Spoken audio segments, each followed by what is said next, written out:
we've been gone for a week, and shit's gonna be wacky. We have announcements to make before we begin and get into wacky pirate land. First and foremost, how's it going, everybody? You all having fun out there? Being friends? We have a lot of stuff happening, i.e., working on adding a new show to the channel called Descent into Avernus, which is going to be a run-through of the new D&D book, Descent into Avernus, Baldur's Gate to Hell. How fun.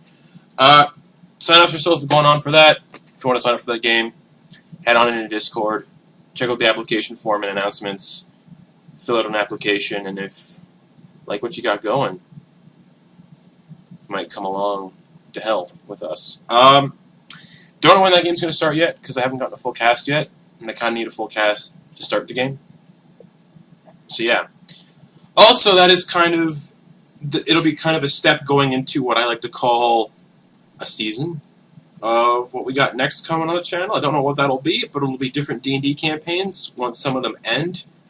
Beneath the Tide is not ending anytime soon, obviously, because it is sort of like the core kind of thing here on the channel anyways.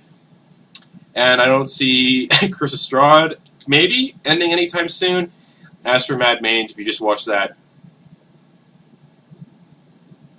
who knows? Because that was something. Oh boy, oh man, I feel so bad for our barbarian because he forgot to rage. I just saw that he posted that. Yeah. Yeah. No. Yeah, I forgot to rage twice. It was bad. Anyways, it was so bad. It was bad because the spell effects are just rocking them. Anyways, check it out if you haven't. It's up on our Twitch VOD right now. Dungeon of the Mad Mage, episode 20. I think the title is going to be Rage. I don't know what it's going to be. Rage, damn it. Yeah, I do have some ideas for new D&D campaigns to take those places. Kind of like short D&D campaigns that you don't need to invest a lot of kind of time into. Kind of like small little stories like, oh, you guys are dead and you wake up in the abyss and have to deal with being in the abyss. Or you guys are stuck in a dreamland inside someone's mind, and the dreamland is constantly changing, so one minute you're in a field and the next minute you're falling into a volcano kind of thing. Because that could be fun. Also, the Halloween one-shot is changing a little bit, because I still haven't had time to sit down and learn the Call of Cthulhu system. But there is a plan in place. Garrett played an iteration of this idea system last January, so we're going to use that system for this Halloween one-shot. Everyone is playing themselves. It's going to be a lot of fun. I'm excited. Speaking of other things happening on the channel, I'm going to let Sam talk about what's going on Sunday, and then afterwards for other things. Yeah, I've got stuff to talk about again. So, first things first, I already posted about it on Twitter, but Soldiers of Lich Queen is returning this Sunday. Yeah, excitement. Yeah. Return of Hannibal and Drusilla, and two new friends as well. Heck yeah. We had our introductory session with our two new players, who you will meet on Sunday, and all I have to say after having played with them on Saturday is they are magnificent. They are fantastic. They will be a wonderful addition to the cast, and I'm so excited for them to get together with Drusilla and Hannibal and just see how that whole dynamic ensues. I'm so excited to keep going and continue. I've got a bunch of fun stuff planned. Come join us. Other thing is Demystifying DMing is returning, but it is evolving and changing. Just like a Digimon. Yeah. So because I realized that now that my videos are getting to be like 20 plus minutes long, that's a little long to sit down and watch a YouTube video for. And it also takes like 3 hours to edit those. So, to make this easier for everybody, since I didn't use anything visual anyway, I'm going to switch it over to a podcast format, and I'm working with Garrett to put that onto the podcasting format and everything. So we're going to be pulling the audio from my first videos and putting those into podcast form. And then there will also be new podcast episodes coming out shortly. Including a new segment that I'm working on a DM spotlight where I will be interviewing dungeon masters and talking to them about their games and their dungeon mastering, how they got started, and just their thoughts on certain topics in dungeon mastering, all kinds of good stuff with that. And we are going to be starting off with our very own channel's DMs, Justin and Garrett. Who, me? Yes, I talked to you both about this already. Yep. It should not be a surprise. In the schedule, come on, guys. But yes, We talked about this at the production meeting. Yep. but yeah, that's what's coming up for me. I'm so excited. Oh, man. I'm so excited. Yeah. Also, I got a few more stuff to talk about. Segueing off of podcasts. You can listen to the first 5 episodes of Beneath the Tide on those platforms, Spotify, iTunes, and Apple Podcasts. And you can listen to our first 5 episodes of Beneath the Tide. They're digestible chunks. And just listen to them. Listen to them. Garrett puts hard work into that, so listen to it. And give ratings and feedback. Found out this week that my girlfriend has subscribed to the podcast as well. So that's interesting.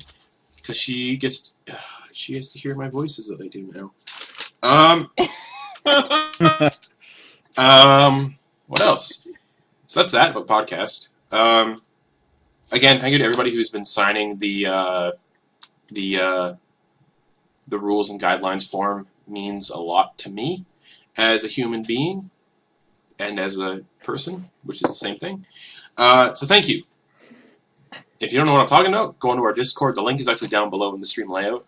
And you can find it and, give it a little peek and see what we got going on in terms of being nice to people.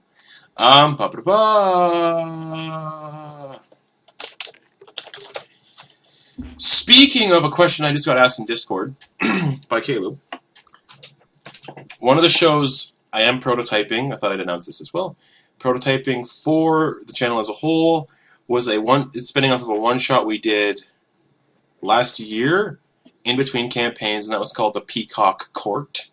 Sam was there, some other people were there, Rose was there, who's in chat, Muse was there, he used to play with us. Peacock Court was a sort of one-shot that was about a group of planar hopping assassins whose base of operations was in Menzo Baranzan in the Underdark. And every week the whole thing was there was going to be a sort of like rotating DMs between at least 2 of them. Yeah. One DM would do one contract for the week, another DM would take on the contract for the next week, which means each DM would actually get a chance to actually play a character. Yeah. And it would also try to do like a rotating cast as well. Yeah. So it was an idea I had in my head. I tried doing the rotating cast with House from Bent Hill, and it got very confusing. But it is in the pipeline somewhere, I don't know where. But it's an idea I've been wanting to do for a while because I got character art commissioned for that idea. A Furbolg Necromancer who looks really cool. Yeah, he looks really cool. But yeah, that's the plan coming up. Also, Kate has an announcement as well. I do. I just got a new job, so I'll be moving to the LA area pretty soon. And I am going to be selling and commissioning these candle lanterns. This one is rainbow with constellations, but I do have other ones. I have a vineyard theme one. I have one that has flowers on it. I have a beach theme. And I'll also be taking commissions for different themes of lanterns.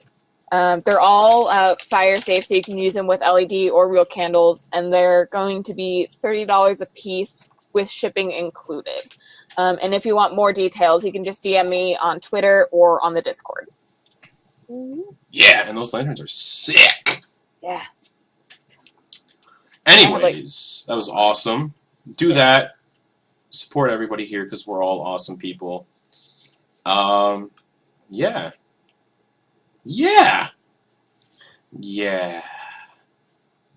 And speaking of lanterns and lighting the way for people and your friends. Or ghosts. Do I get an in-game lantern now? Ogden has one. Just hand it over. Just hand that one to Caleb. Yeah. Here, Caleb. Can you take this? Here. Yeah. Where are you? I think you're above me. Here you go. It'd be amazing if you just pulled up another lantern. Anyways, I don't have anything close that I can do it. without further ado, it's time we submerge ourselves beneath the tide. When we last left off, the party has successfully fled the scene of their first act of piracy, and after their first day of sailing, they saw a strange tower on the horizon that vanished with every lightning strike changing its position. It finally appeared about 200 feet in front of the Void Maw, and the party stopped their ship just in time. This tower was clearly the one seen in Noose and Ogden's visions, and they knew what this meant. This was the Tower of the Stormfather, the location of the crown of the Stormfather, and one of the artifacts they needed to collect to destroy the sunken lord. Plot. After spending some time alone and making sure their affairs were in order, the crew prepared to enter the tower and confront one of the first artifacts.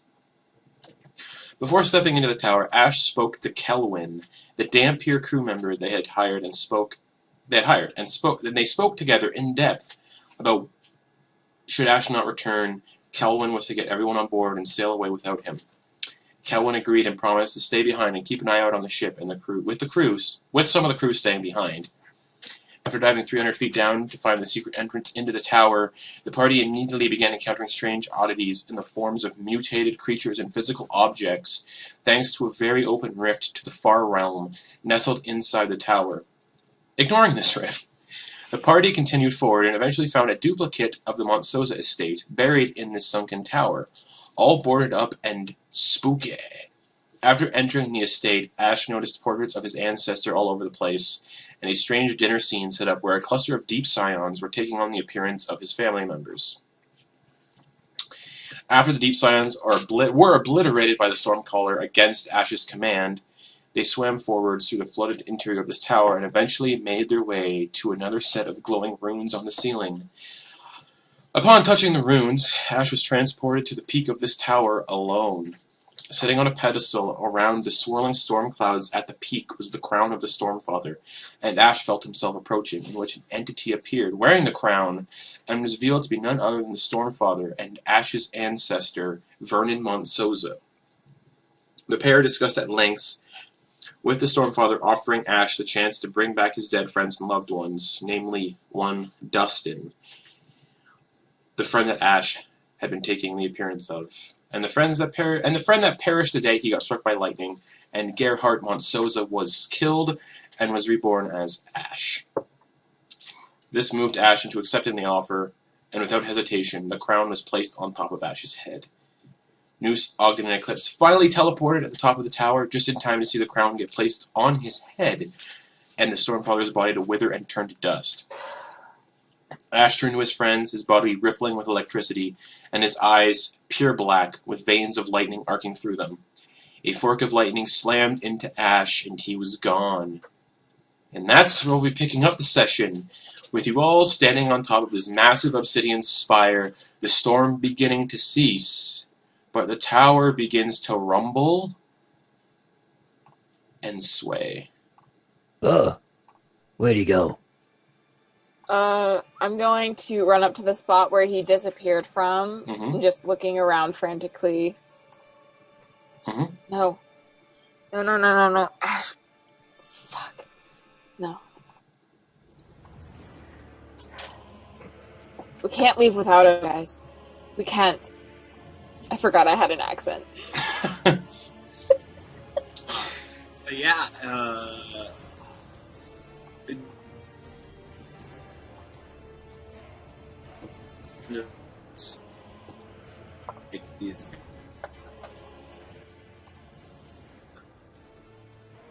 Did I just get left by another captain? Don't know if that was actually Ash. He could have been possessed by something. I don't know. It kind of looked like him. He had black eyes, but I don't know. What did Noose pick up on that? Didn't look like him. Was Ash carrying his face a certain way? Was it without emotion? Was it like, because he knows how Ash kind of carries his own face. So if he turned to you all, and he kind of flashed a smile, but it wasn't a typical Ash smile. It was like more of a shit-eating kind of like in-your-face kind of smile. And then, again, his eyes were pure black and arcing with lightning. And then he just vanished with a bolt of lightning and was gone.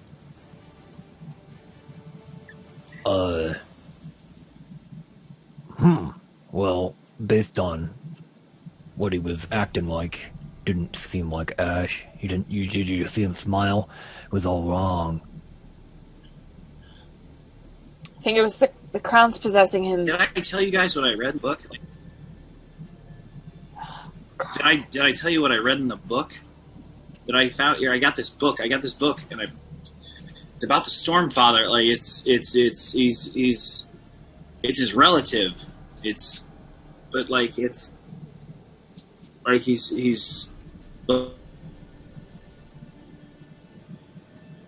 Stormfather is that he's related to the Sunken Lord. He's a part of it. He's part of that tree. Like he's a branch of that disgusting tree.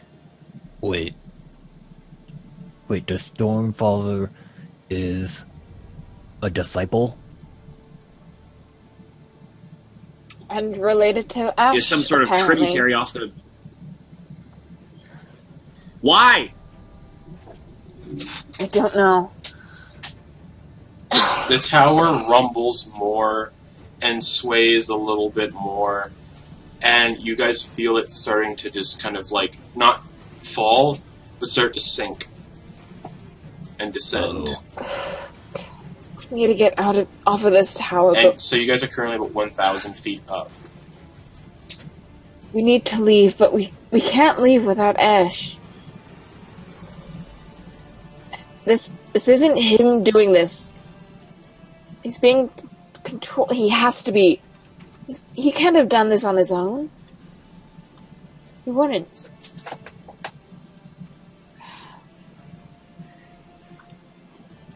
I don't know. Ash is just dumb. I just know that by now. He makes a lot of bad decisions. The tower drops about 100 feet at a high speed. So you guys are all kind of like, Really, barely touching the top. no, you are. You're just kind of like, Okay. like when you're in movies when like an elevator drops, and people are just like to the floor. Hey guys, so there's a total of 3 of us, right? No one came with us? No one came with you.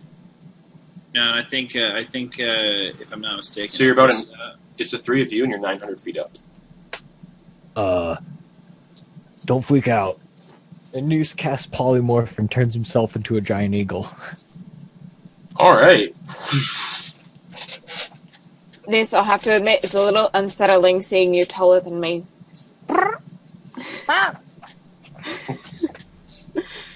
And he'll kind of like wiggle as if to like hop on. The tower starts to crumble a little bit. It starts to me fall up. and starts to fall apart. Pick me up. Alright. I'm gonna climb onto Noose's back and just nestle between his wings. And Noose will grab Ogden with one talon and then take off. Yeah, Ogden. Just take the wheel. And as you take off, the tower fully crumbles and splashes into the ocean and sinks beneath the tide. And the storm fades as well, and all you see left is the Void Maw. It's floating there. And you can kind of see a bat kind of like flying around the crow's nest and around, scouting things out. Sees the tower. You see the bat stop as the tower just breaks apart, and he looks up and he sees this giant eagle just... And Kelwyn, the bat, lands on the deck of the ship and undoes his at-will polymorph to turn into a bat and just looks up at the giant eagle and just goes, like, motions for you to come down. Yeah. Noose is already spiraling downward. Alright.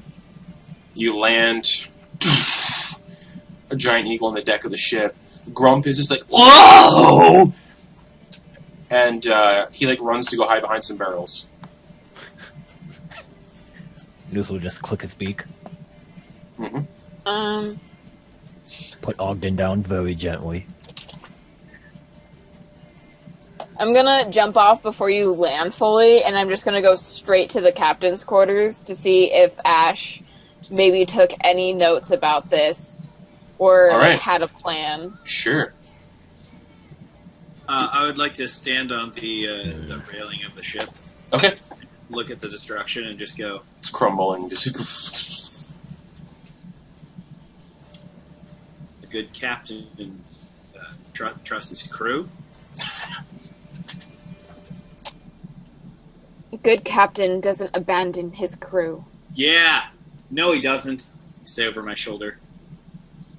All right. Noose. Giant eagle just goes like this. All right. Eclipse, you make your way down to the captain's quarters.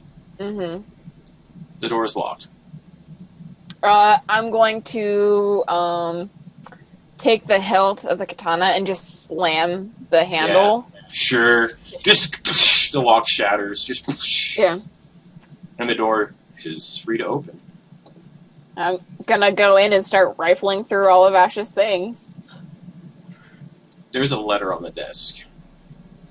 Okay. I'm gonna break the seal and read the letter. Sure. Along with the deed. Those are no seal. It's just folded up. Along with the deed to the estate on Red Dove Island, sitting on top of it, rolled up. And Sam, would you like to read Ash's letter as Ash? Well, would you like me to read it, or Kate? Would you like to read it out loud for the class? Oh, true. I haven't been asked that in a long time. I mean, I guess I'll read it. All right, okay. I'll just post it in the Beneath the Tide Discord, so everyone else can follow along. Mm-hmm, mm-hmm. Ooh, I know what it says. Yeah. Oh yeah, I sent it to Justin last week when Ash wrote it. This has not been edited since Ash wrote it. Okay. So if you're reading this, something happened in the spire, and it wasn't good. Either I'm dead or something else bad, and now the ship is without a captain. These are my instructions for what to do in that event. Eclipse is the new captain, and Noose is the first mate. Decide other jobs from there. Take this deed and find a house on Red Dove Island. Set up there, and if possible, depending on the size, use the place as a refuge for other pirates. A mansion is nice, but a friendly port for pirates will generate income, influence, and information. We'll need all three. Ash was right on that one. Also, do everything our queen says to stay in her good graces. Beyond that, go, live, and make me proud. Kill the Sunken Lord, and if possible, for all that is unholy in the Nine Hells, bring me back, or at least avenge me. Whatever happened, don't tell my family. They don't need to know, and they don't particularly care if they do. Captain Ash.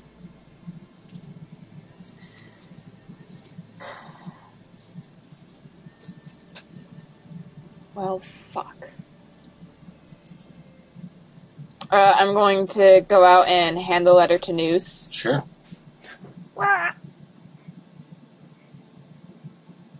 He's still a giant He's a giant eagle. Yeah.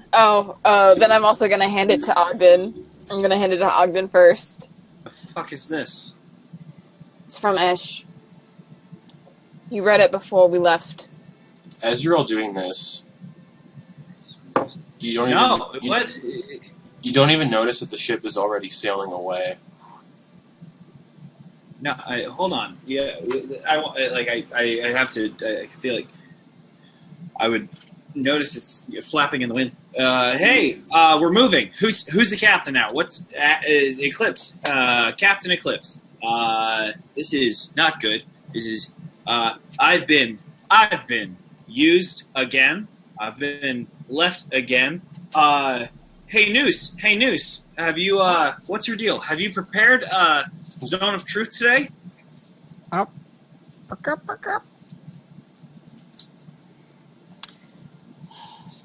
She's not on that spire anymore, and anyway, if he was, we can't get to it. I pull out my dagger.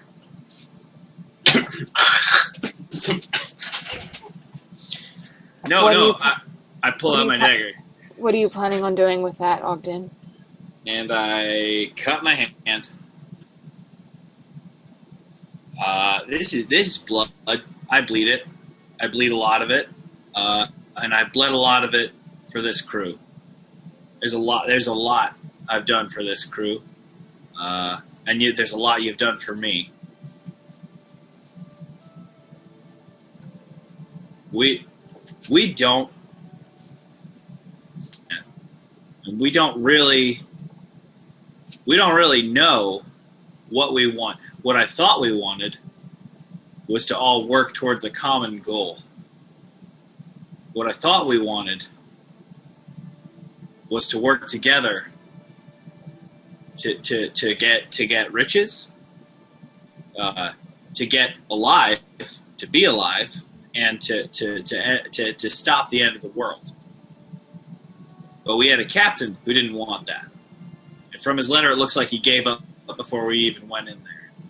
So what I'd like to know is who's on the same, what team are you on? Are you on a team, or are we all just pulling in different directions? Because if we pull in different directions, we're going to break apart.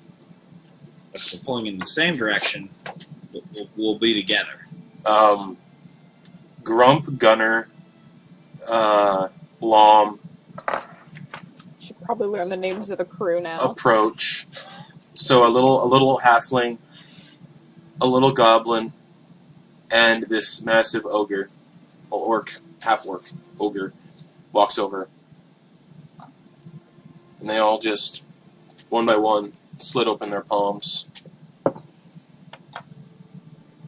Kelwin is currently steering the ship away from the spire. The Dampier.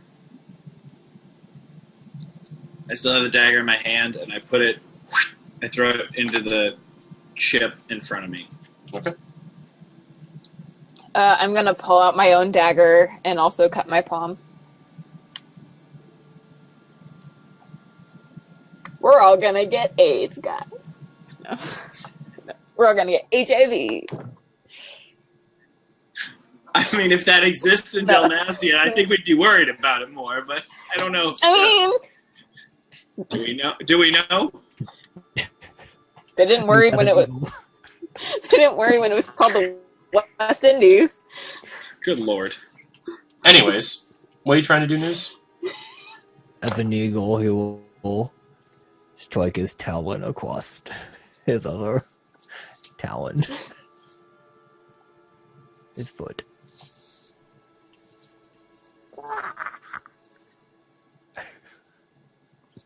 We are the crew of the Void Moth. We will stick together and do what pirates do best.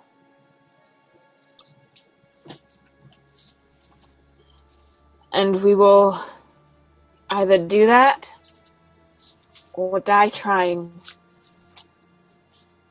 Honestly, I've had enough of this saving the world bullshit. With pirates, it's not what we do.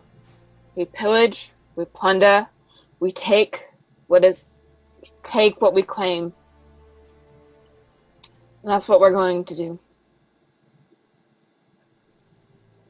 And I feel like the most important part of anything is that as a crew we have each other's back.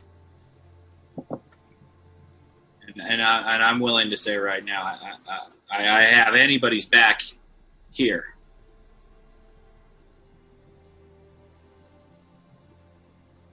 And I'm willing to sign that. All right, yeah, same. All right, and in a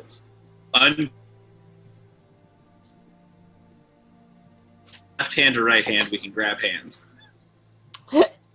Grump does not want to grab onto the eagle. Circle hand up. I'll grab onto the eagle. Grump, if you want to switch, let's switch places. Okay, thanks. It makes it a little weird, but we switch places. We do-si-do. Okay. Well, now there's blood. Someone else's blood. Fine. We'll just switch. We'll switch. Okay. Thank you. I'm gonna take Switch. Also, I'm gonna take just Noose's wing. I'm just gonna like hold on to the feathers of his neck, and then take whoever's next to me. Probably Lom, the giant like half orc ogre. Hold on, Kelwin, get in here. I'm steering the ship. It's You want in the crew or not? I've already slit my palm. Look. As your captain, I order you to get over here. I'm doing what the last captain ordered me to do first. Put a boot on it. Jam a stick in the oar. I don't Jam know. a stick in it. Metagame was, I don't know if we want the vampire to be around all this blood. Listen, we'll get him more blood. He walks over. He walks over. He's like, "Well, I just ate. I ate that pimp, that Genasi pimp you guys killed. I ate him below deck, so I'm fine." You know what? Frankly, we also have Terry the Kymel that once belonged to Ash that he very flippantly abandoned in the hull. So if we don't... You know, I was going to forgive Ash, but he just left his Kymel. I mean, praline is the most cherished thing I have. I named mine after my mother. Yeah. So the Kymel is food, right? I swear to the God. Kymel is a precious child, and we will not eat him.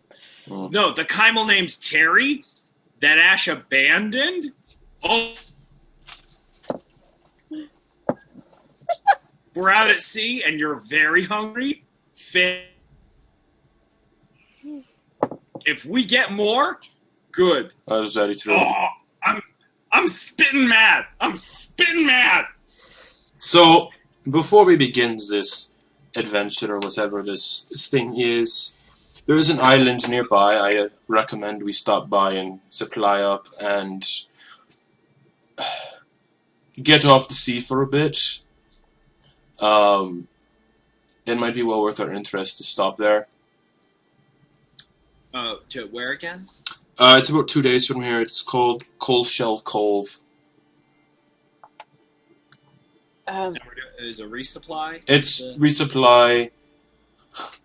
Do some piracy, because I know a few places there that deserve to be ransacked. There's a auction house that has a reputation for scamming its customers. I think we could get in there and relieve him of some of his gold that is so bothering him.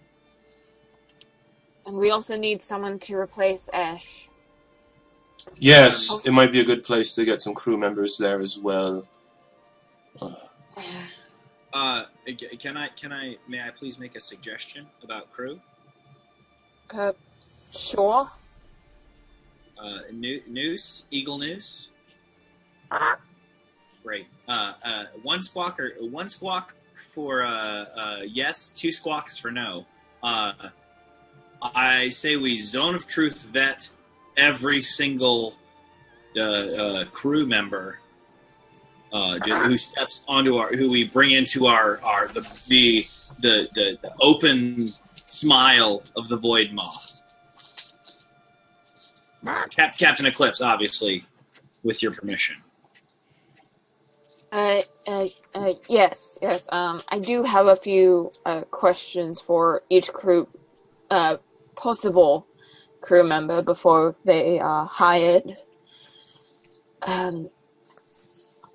Just to take care of a few loose ends.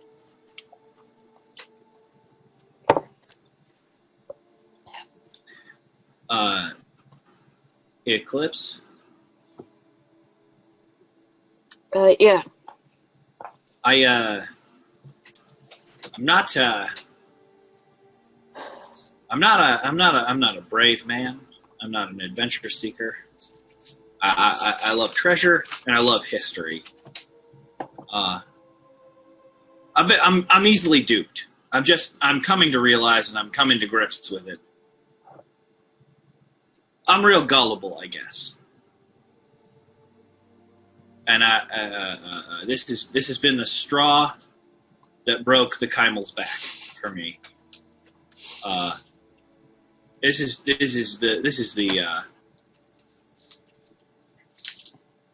here's the thing. The last captain I trusted left me on an island. Then my mom's new boyfriend turned out to be literally sucking her life with tree. Is someone who had so lovingly brought me back to life, and I trusted fully, has decided to take power, become Lord with us. Just decided to leave us, collapsing. I'm afraid I'm gonna need. If you wouldn't be opposed, I'd love to have our first Zone of Truth be with everyone on the ship currently. Noose, if you are feeling up to it, I think it's a good idea. Hey, So just feathers everywhere. make sure of everyone's intentions on this ship. And I'm just gonna look every single crew member in the eye. Cool. Lom doesn't look too happy about it. Yeah. And if you don't submit to it, y'all are getting bootlegged. Hey, I don't actually have it prepared today. Oh, that's okay. We're in the middle of a sea for. We can take our time getting to port. Well, I know what I'm going to do is transfer 4 hours and then watch everyone like a hawk. I can turn you into a hawk for that. You know what? That's so kind, and I may take you up on that. Lom does look a little concerned about the Zone of Truth talk, though. You can kind of see it in his face, quite noticeably. So we all like very obviously see that. Grump's just like, "What Zone of Truth?" You'll find out. Okay, that's like a game. I'm excited. I love games. It's like Toss the Head, but not. Yeah, it's a very liberating experience where you just speak like stream of consciousness. Oh, thanks, Noose. Yeah. All right, everyone, back to your posts. Kelwin kind of. I can do it. Like You can now. do it. Now.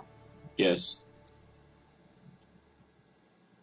I kind of do this I kind of cheated sometimes in the fighting pits. I'd find out who prospectful opponents were that I was supposed to fight in like the coming days, weeks, track them down, and kind of figure out what they were scared of, their weaknesses. I could have been disbarred from the Bone Grove if I was found out, but who cares? Right? Could be useful in the future, actually. That's some pretty good shiftiness going on there, buddy. Excellent. And he claps his hands. Poof! Zone of Truth. And I Lom is rolling. Ooh. Fuck. Nope. Okay. Fuck. Everybody do charisma saving throws. If I'm you not want resisting. to. Yeah. Huh? If you're not resisting, I'm you not don't resisting. have to. Right? I just open my arms. Just let it happen. Okay. All right. Grump and Gunner accepts too. Youth is there. He failed. So, ask away, Captain. We all have to answer truthfully now. Even you. All right. Have you now or ever been connected with an ancient destructive deity? Yes. No. Nah. No. Technically not a deity, but Prince Amin definitely put his mark. And we've dealt with Prince Amin. Noose, would you care In a to way, elaborate? and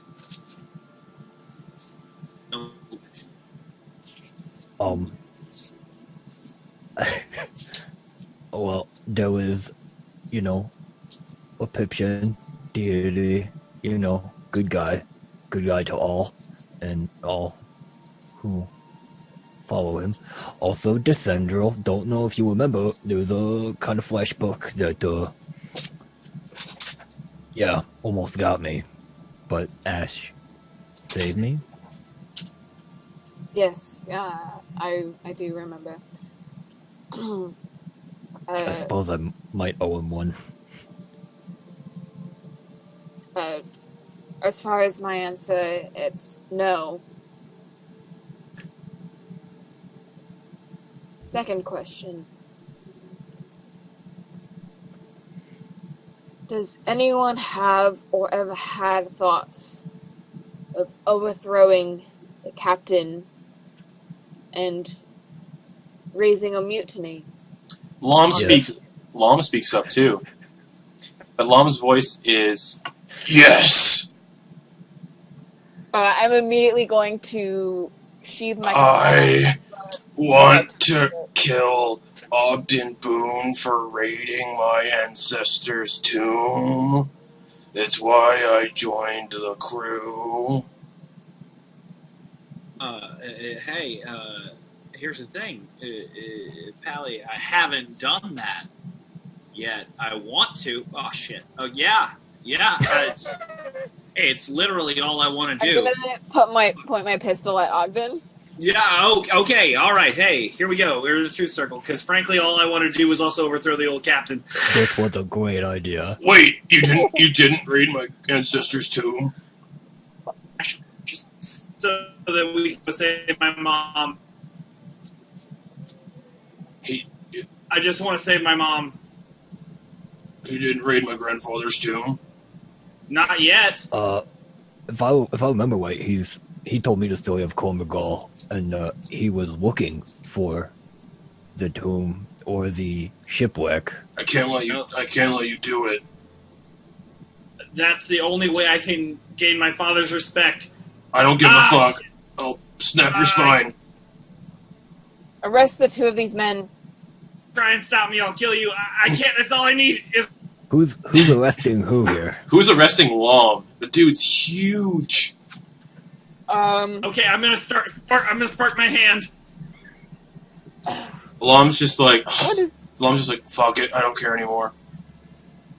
No, care. Everybody should care. We should all care. Everyone just shut up. Be quiet. Okay. Yes, what the fuck just happened? I don't know what's happening. F, you left us a pile of shit, didn't you? I think we just continue on. I think we've figured out that little dispute.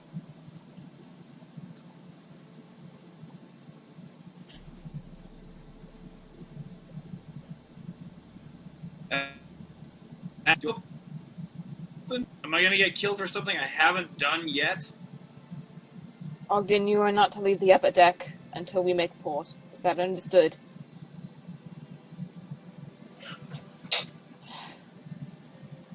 You will be under guard until we land.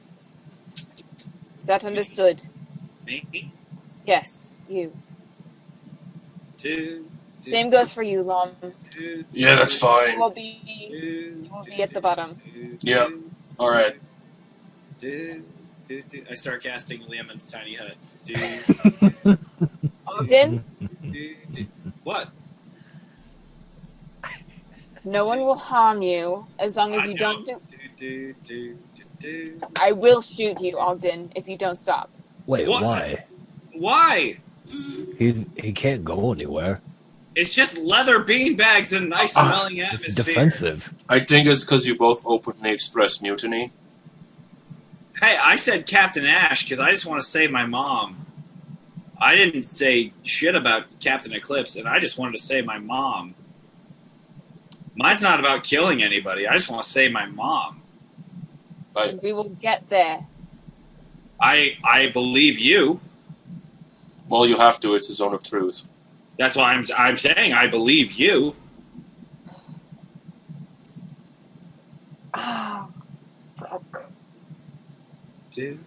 This was a great idea. I have a question, if I may ask it, Captain. Yes, everyone's asking questions now, aren't they?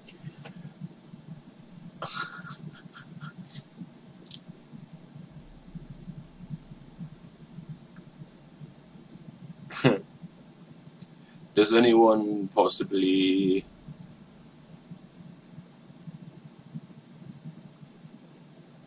work for other people?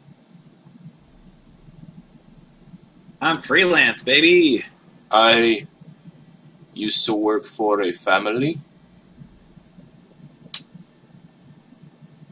but I no longer do. What family?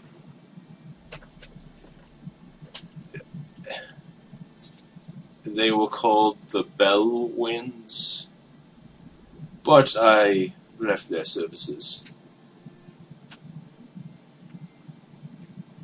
Wait, so you work for a family named Belwyn and your name is Kelwyn? Didn't even think of that. Yes, a very long time ago I worked for them. And I no longer do. Just giggling. They're the reason I am like this. Well, it's less funny now that it rhymes. I thought it was funny that it rhymed, but it's less funny now that it's sad. It makes sense. You can laugh at this and I'll laugh at how you dress. How's that sound? Yeah, well, you know what? You can laugh all you want, but I feel breezy and good. That's great. I used to work for the Acacia Grove. What grove? The Acacia Grove. Noose knows this. I'm not sure if the rest of you know, but how I got on this bloody ship. Cat. Zone of truth. How do you really feel about Durzo?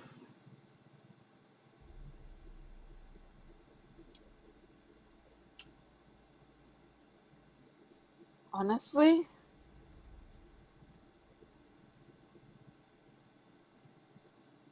I don't really feel anything for him anymore. Yeah, I think that sword is holding you back.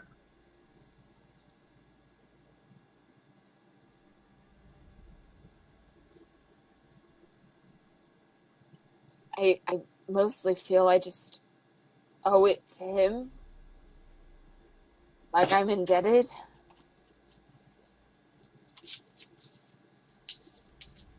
These are the things I never said to Captain Ash. These are the questions I never got to ask that I'm sorry I didn't. Because I want to say I believe everyone. I mean, obviously we're in a zone of truth, but like,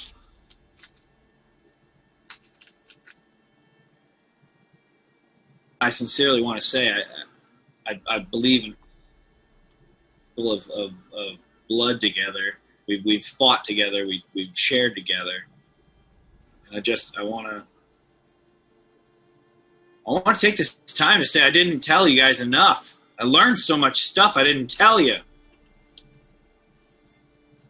What did you learn, Ogden? I'm sorry, Lom. Yeah. Treasure. It's the only way I can get respect. It's the only way I can get respect.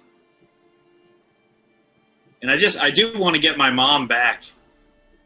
Well, mostly I just don't want to hurt people. Who don't... I don't like turds. My mom and I want my dad to be proud of me. That's it. Ogden, I'm going to tell you one last thing before the spell ends. Yeah. You don't need the respect of a man who does not already respect you. You have done so much, and despite what you think of yourself, you are brave and you are powerful. You are a valued member of this crew, and your father's pride should not matter to you. You don't need him. You know, my dad's an elf and I'm a half-elf. And there's a ritual when you come of age, around 20, where you get to choose your name. Name you take. Instead of taking his name, I kept the name they gave me, and I took my mother's last name.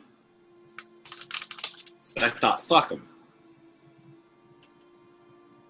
But now all I can think about is what would have happened if I had stuck.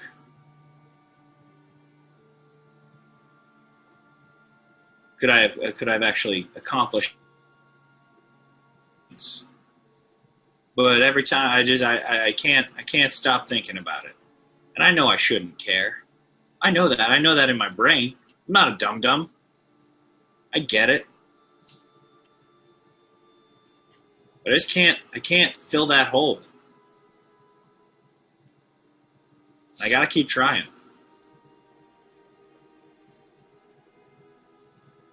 I gotta keep trying.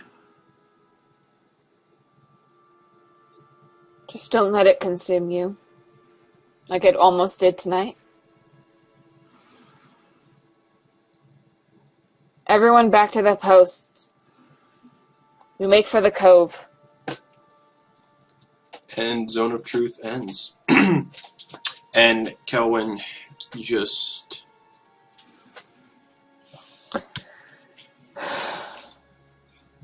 eyes certain people and walks to the wheel.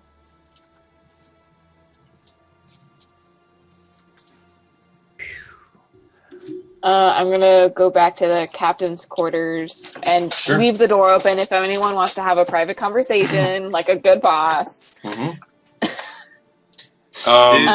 And just like and just like start organizing things, putting books and maps on shelves. All right. Roll out a regional map on the desk. All right. So you guys sail for about a day, and night begins to fall. And everyone takes their positions on the ship. Noose as the new first mate. My Was that resurrection. announced? Yes, it was. My resurrection sickness is now officially gone, Mm-hmm. And and I roll new portents. yep. And in the far distance, those of you who are on the deck can see just the small little outline of an island approaching. An island you guys hadn't seen before previously, and Kelwyn is sailing towards it. And it looks like it might be about a day's worth of sailing away. I am going to sleep Okay. during this. Yep. I don't know if I actually use anything. Wait, during that first one, could I have trance? Oh heck yeah. Yeah. Does everyone will technically just get the benefits of a long rest right now.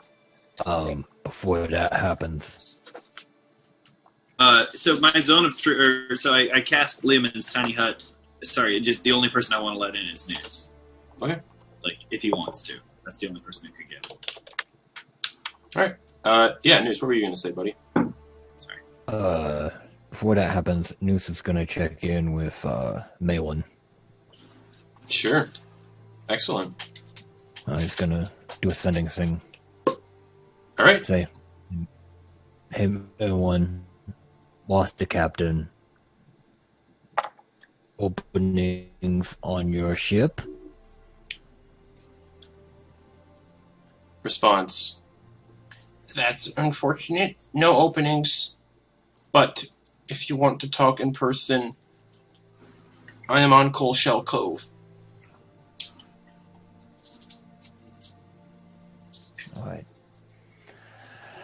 Alright. That used the sending stone. Noose is going to cast sending Mm-hmm. again, but send it to Baxter, considering he's the one that put them on this little trip Mm-hmm. and gave us our itinerary, which we completely borked.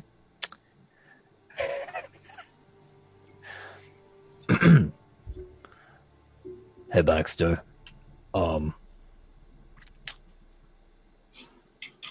Ash is gone. crown is gone.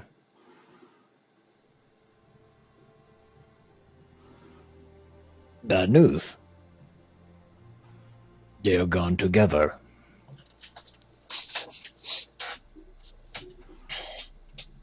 Guidance? Not in ascending. There's a one-word response. You get the idea, he's probably busy. And the response is scrying.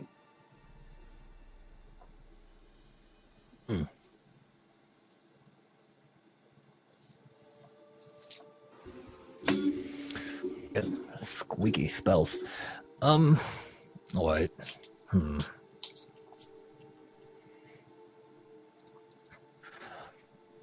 News is gonna go to Ogden. Mm-hmm. Hey, buddy. Can I come in?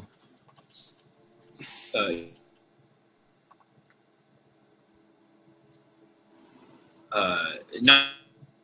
There's applesauce on top of a leather beanbag in the middle, with the dagger that I had cut my hand with, just kind of turning it over in my hands. News will walk over. Hey. Yeah, hey. Yeah, that was a pretty cool move you did back there.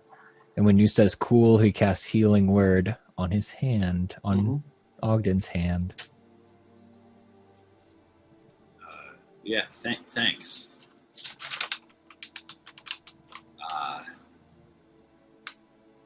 So you're the crew member I know the most about, and I'll tell you, Zone of Truth is a funny thing. It's the best. Well, I remember having a conversation with you about your little secret crew that you're part of. Right. And I wanted to let you know that I specifically didn't want to bring it up in front of everyone. Because I know it's precious to you. Yeah. And I wanted to say that I appreciate things that are precious to my friends. That means a lot.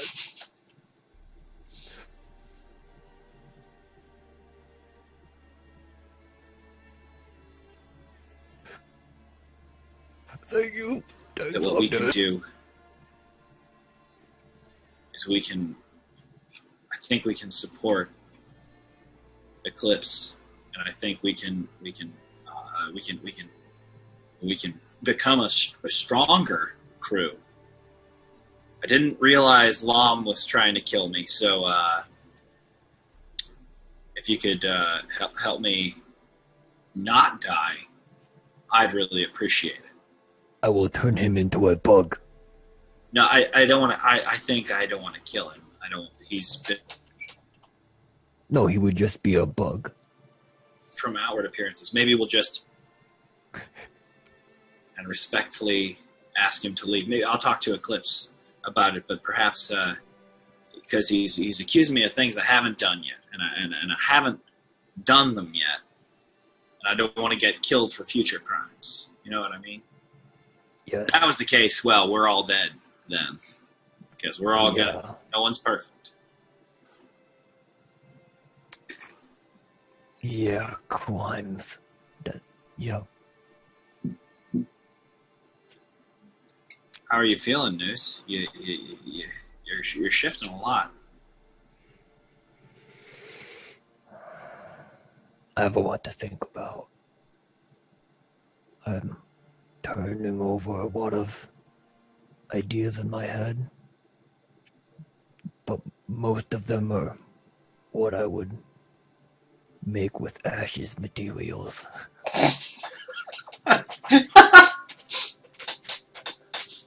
An ash toupee. So far, I was thinking like a pair of shoes. Yeah. Since my little my toenails are all filed and everything. I could make a nice little pair of shoes out of them. I could make a nice little bandolier. Maybe. Ooh. Yeah. Or because his family is all about wine, I could turn bits of him into a wineskin. That would be nice. Oh, that's a great idea. Oh, wow. Fuck. Oh, I love it. Here's the thing. Here's the thing.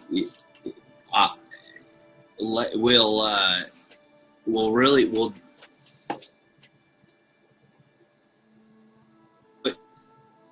because I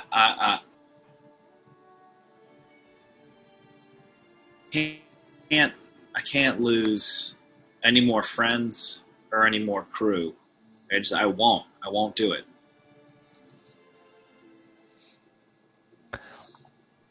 Yeah, that's a lot of fun.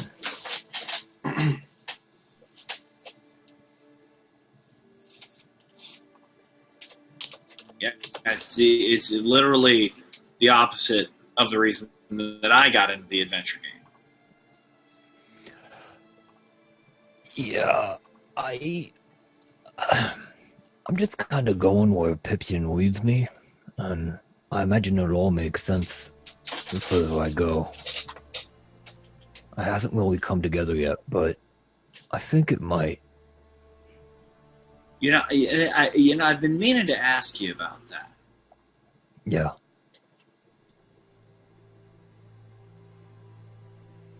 Just man myself, but are you in the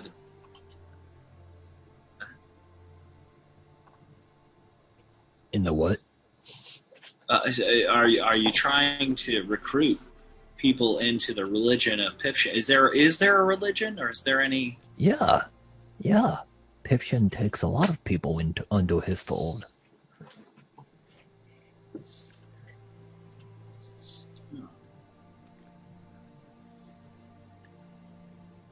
Interesting. If this were a Telltale game, image at the top right of my screen would go. Ogden will remember that. Yeah. And I don't think you need to worry about your mom too much. Pipkin gave us something to look out for, and he didn't give us a direction. So that must mean that what we need, we will run into when we need it. Or when we can. So I don't think you need to worry about it too much. We will find it when we were meant to find it.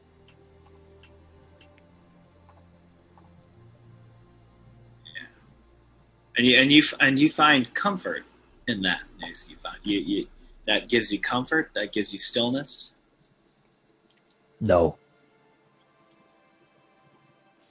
But it's fun to think about. All the time, like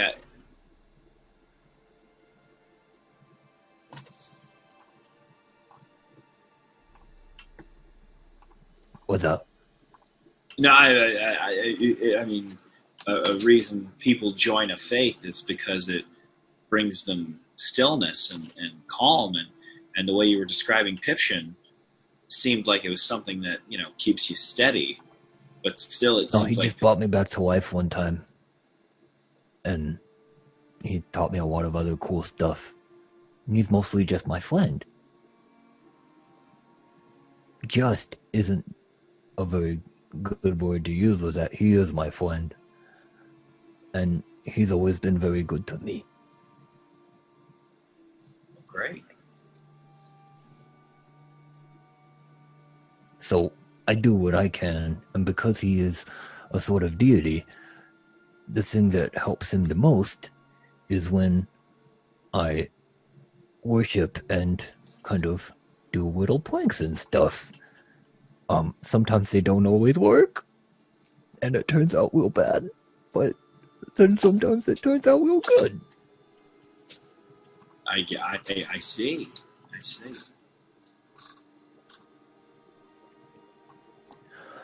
But Nice.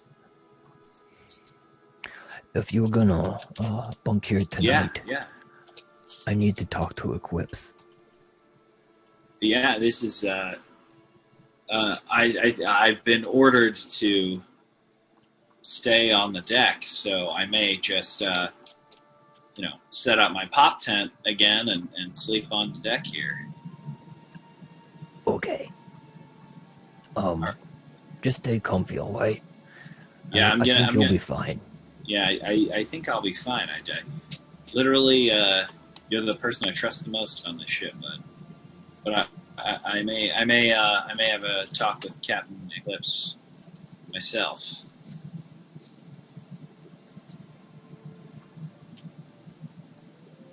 All right.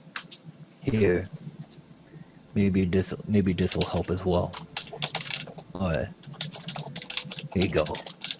And this will go through motions and say a few things in Gnomish and cast Calm Emotions on the area. Okay. For Ogden, just to kind of put his mind at ease. Sure. I'll see you tomorrow, all right, buddy? Yeah. I'll see you tomorrow. All right. Useful. Pitter patter his way over. Sure. Eclipse. Yep. Hey.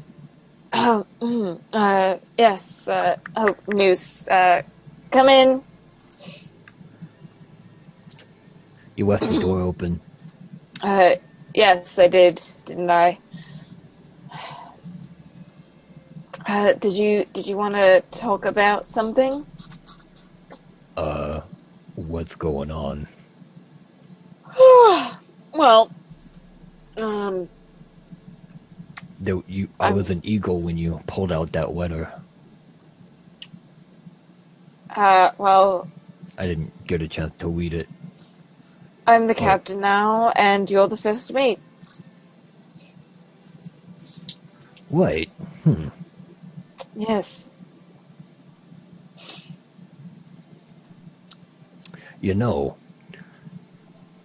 Since, Ash decided to do his thing, and I guess the richest family around is the Monstrosities. Mm-hmm. You want to rob them, maybe? They're kind of off the no-goes now. We can do a little balancing act, maybe? I'm gonna read the letter again real quick. Mm-hmm. Noose hasn't read it. Yeah.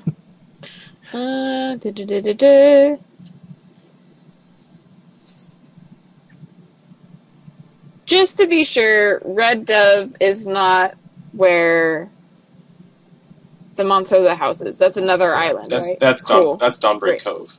Great. Awesome.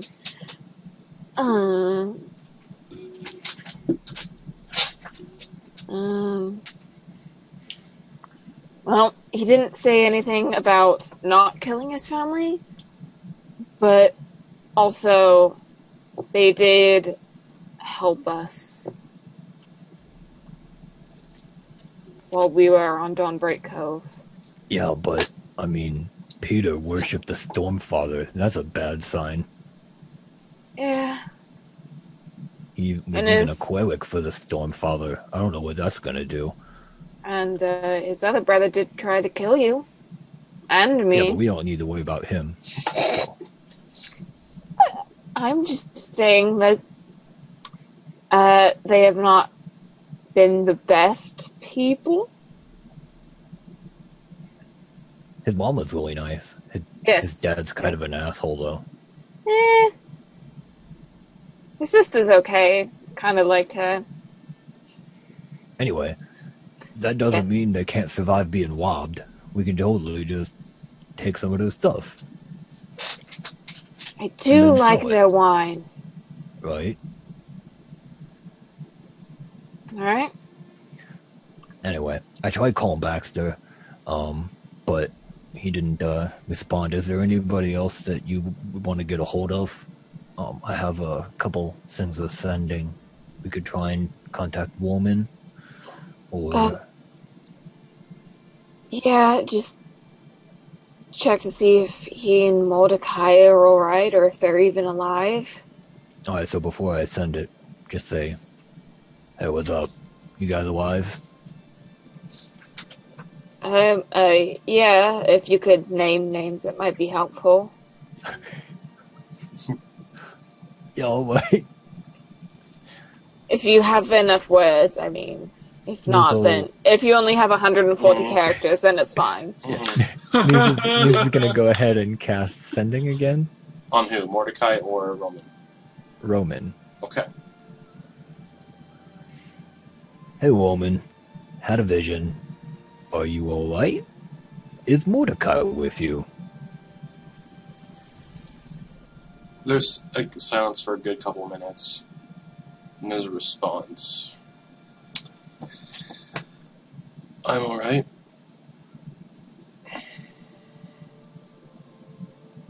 Mordecai is not. I buried him on Storm Rock. I barely made it out. I'm hiding on Red Dove Island. That's so convenient. Sorry. He also says a lot of pirates have been coming here lately. Do you have any idea why?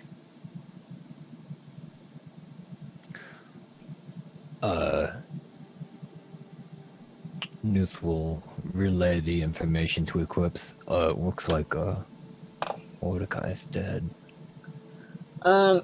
Ash, did you have any secret liquor in your quarters that I may have found? No? Alright. Cool. Never mind. I don't have any more alcohol on me. Roman also asked if we knew why there were a lot of pirates going to Red Dove Island. And we know, but I didn't want to, and I can totally respond to him, but I didn't know if you wanted to tell him or not. We'll be heading there soon enough. We can tell him in person when we get there. All right. You should go rest, Noose. Okay. It's All been right. a long day. I'm gonna do that. Yes, it has. Yeah. Yeah, Come in. Captain. Yes, come in. So I saw the open door, and Lom's sleeping right now, so I wanted to see if I could skitter across and just run a few things by you. Niece, you can stay if you want, or it's up to you. News saw that there was friction earlier, so he's just gonna do a quick calm emotions before he fades into the I'm dark. already calmed, emotioned. I'm already spelled upon.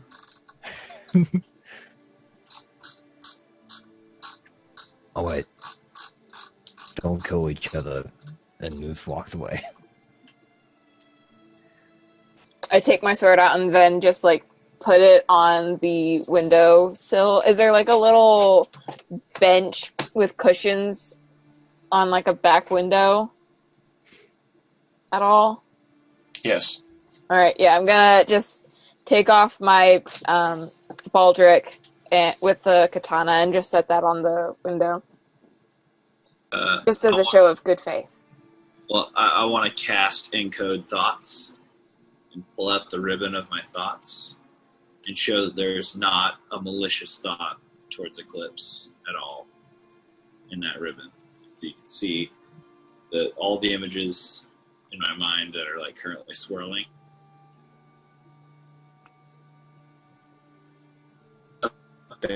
Punching an archfey in the face.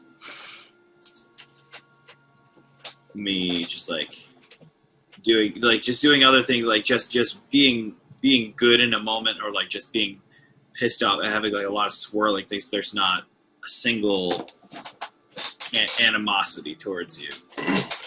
There's not. Yeah. So. The nifty potty trick. Yeah, I had a really great birthday once. We can see it. It's back in my memory if you want to see it. No, it's fine. Would you like to take a seat? Sure. I wanted to say I never took a role actively as a crew member. We had Captain Ash here, and I wanted to say, looks like you need a quartermaster, and I'm a skilled cartographer. If you need someone to help wayfare on the sea, I'm actually quite good at making maps, and I wanted to submit myself under your leadership to be a quartermaster for the Void Moth. As long as our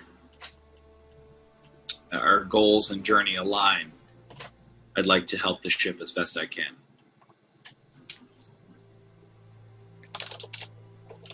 Why didn't you propose this to Ash while he was captain?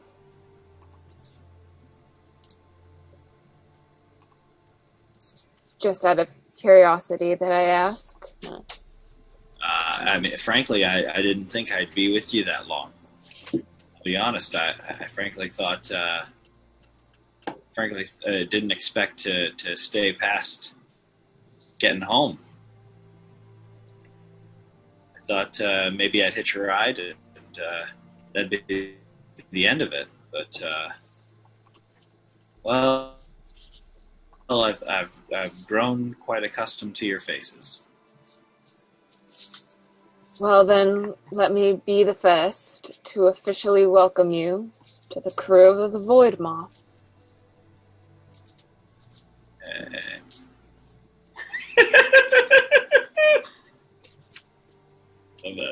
Yeah. I'd also like to be very clear when I say that what I have in this book says the Stormfather is one of 3 disciples of the Sunken Lord. One of 3 disciples of the Sunken Lord. Which I think maybe, if I'm not mistaken, I think there may be one gone, but I'm not sure. What do you mean? I thought maybe Noose had mentioned something about there being a book that Ash helped him with.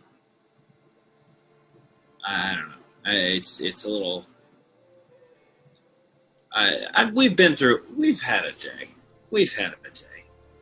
But I know that the Stormfather is one of 3 disciples of the Sunken Lord.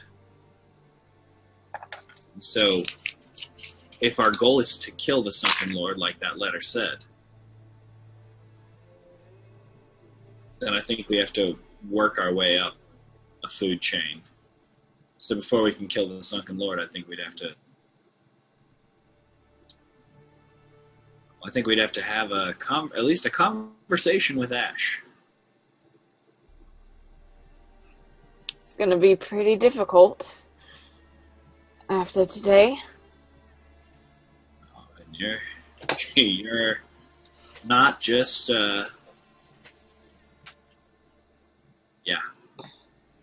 yeah, it is going to be difficult.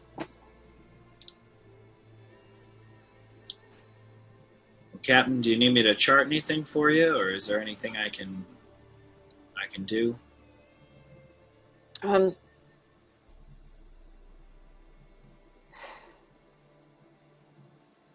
For tonight, just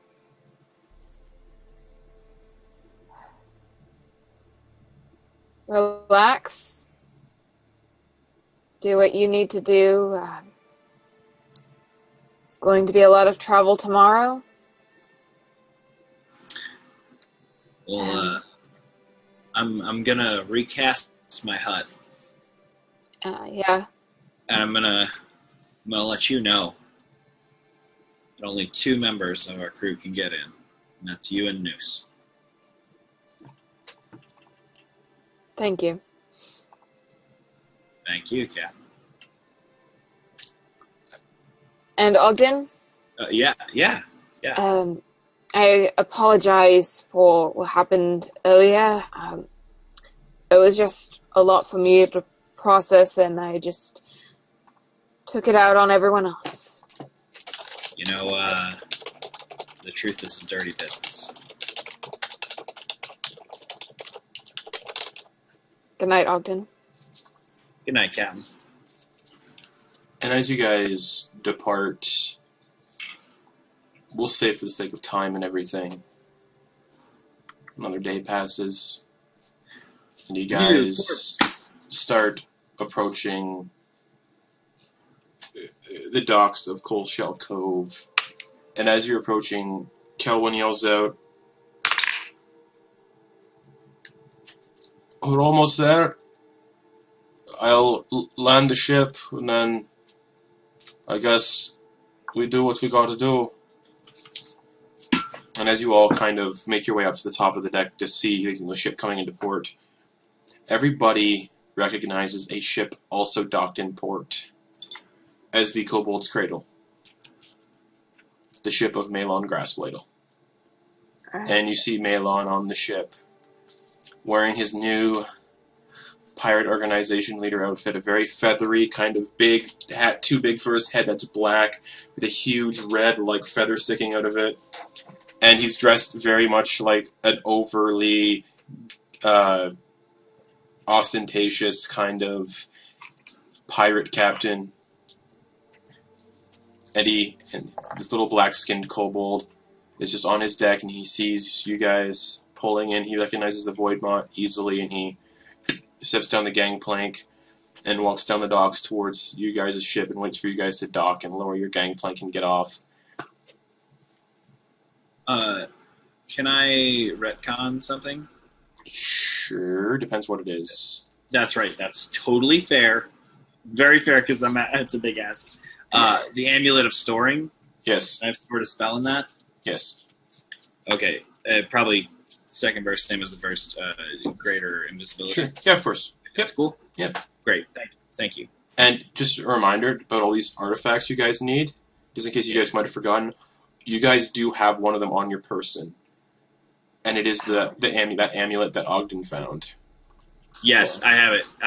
It's the sunken amulet. It's not on me. It's not on me. No, it's not. But you guys have it like it's on your person. Yes. Yes.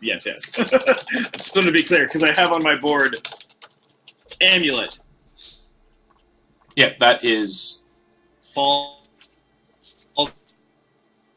unconscious. Mm-hmm. That's a MacGuffin. That is one of the artifacts. Maxer pointed it out that is one of them that you guys have in your person. But yeah, the gangplank's lowered, and Malon looks up and just goes, "Oh, hi everybody! How's it going?" Hey. First mate, you want to take point on this? Yes, I actually need to talk to him privately for a bit, if that's okay, on my ship. All right. And I'm gonna whisper over to Noose. Please don't do anything stupid. When have I ever done anything stupid? Yeah. And to describe the island first, all of the beaches are like a black sand. It's sort of it's a medium-sized island. It's still pretty big. Black sand, coal-like black sand. It definitely leaves like dust on people when you walk around in it. All of the trees appear just to be coconut trees, nothing else. But deeper into the interior of the island, past this small town, you see what appears to be a massive mangrove tree swamp. And Malon's just like, "Okay, this way!" And he starts leading Noose towards the Kobold's Cradle. Meanwhile, while you're all like watching that happen, you see a man sitting on a crate looking around, like his eyes are like darting around at all these people, looking at every ship kind of there, kind of sizing up everybody. He's got like this white kind of buttoned up dress shirt, a brown kind of waistcoat with a red pocket square in the lapel. He's got a thin brown pencil mustache and brown hair that kind of comes down the back and is tied off into a very old-timey ponytail. And this figure, his eyes are just darting around. He immediately locks eyes on all of you, well, Ogden, Eclipse, and the rest of the crew standing on the deck of the Void Maw. I'm going to whisper over to Ogden. He looks like a plot point. Yeah, that is 100% what I'd say. Plottable indeed. Mm-hmm. I was on the interview process last time, and we have, 2 out of 3 ain't bad. So, Captain, I forgot to say, I look around. Is Lom anywhere near? No. I know that Lom's invaluable. He also very much wants to kill me. So if we could figure out a kind way to tell him, here is your pay, and please be on your way while we recrew, I'd prefer into a fine paste. That's what I. But again, I trust your wisdom. As long as you don't attack his father's home, you should be fine. And also, I don't think he's going to leave the crew while you are on it. I think he's going to want to keep a close eye on you.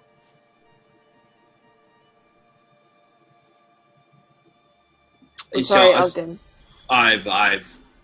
I guess I've inherited a shadow.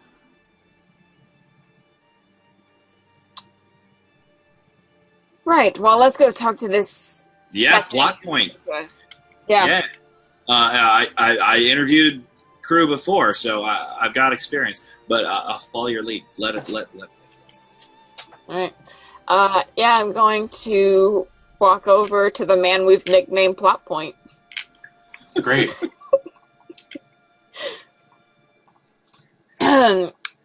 Good afternoon, good sir. You seem to be looking around quite a bit. Can I help you with anything?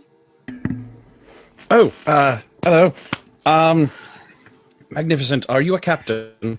Yes, I am. She's the best captain. Fantastic. I'm looking for... It's only been 2 days. I also noticed that you are armed, but, well, you're armed, you're not so much, but you look like very rough and tumble, kind of tough folks, yes? Yes, is that an accurate assessment? Yes, you, however, do not seem to be one of those people. Not in the slightest, I'm afraid. No, I am a lawyer by trade. Interesting. I'm looking to book passage on a ship. You're looking to book passage? Yes, off this island, preferably. On the ship, and I point to the giant flag sail with a giant mouth on it. Just look up at it, pales a little. I suppose the phrase is, beggars can't be choosers, and the last captain I asked, his ship was crewed entirely by kobolds. You met Malin. Oh, you know each other. Oh, yes. You could say we are in the same business. I see. Well, I have to say, I think we're getting on a bit better already than he and I did. So, unless you happen to be going to Cala de Cuervos, I would be happy to go wherever you happen to be going. There's not this island or Cala de Cuervos.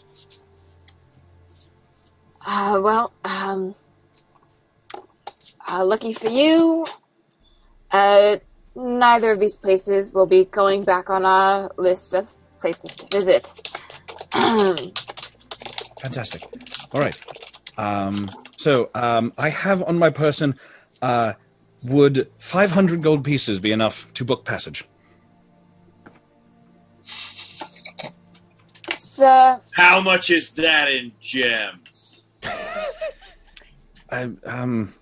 Gem, I'm not sure. I'm sure we may be able to find an appraiser somewhere nearby that may be able to tell us, though.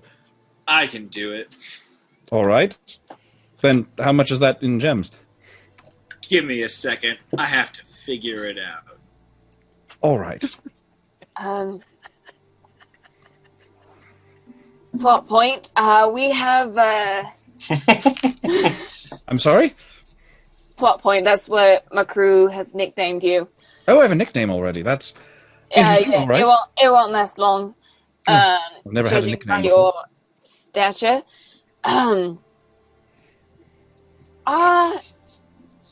Our travel is riddled with dangers that come with taking new passengers. So there will be a workers' compensation fee, as well as a safety hazards fee for the crew, your food usage fee, and all of that is in addition to the 500 gold pieces. Right, well, I've got 600 on me. I was hoping I could keep the 100 for wherever I end up, but if that's what it will take to get me off this island, then 600 it is, I suppose. Or will that cover it? So you're a lawyer. I am, yes. Do you have any other skills? Well, I cook up a mean stew, if I do say so myself. Ogden and I look at each other. I know the interior of my local grocers by heart and memory. Well, I can tell you that you won't be going to your local grocer anymore. Yeah, I'm quite aware of that, actually. Yes, my local grocer is on Cabo de Cuervos, which I would like to not be returning to, if it's all possible. How do you feel? How do you feel about submitting to a Zone of Truth powwow?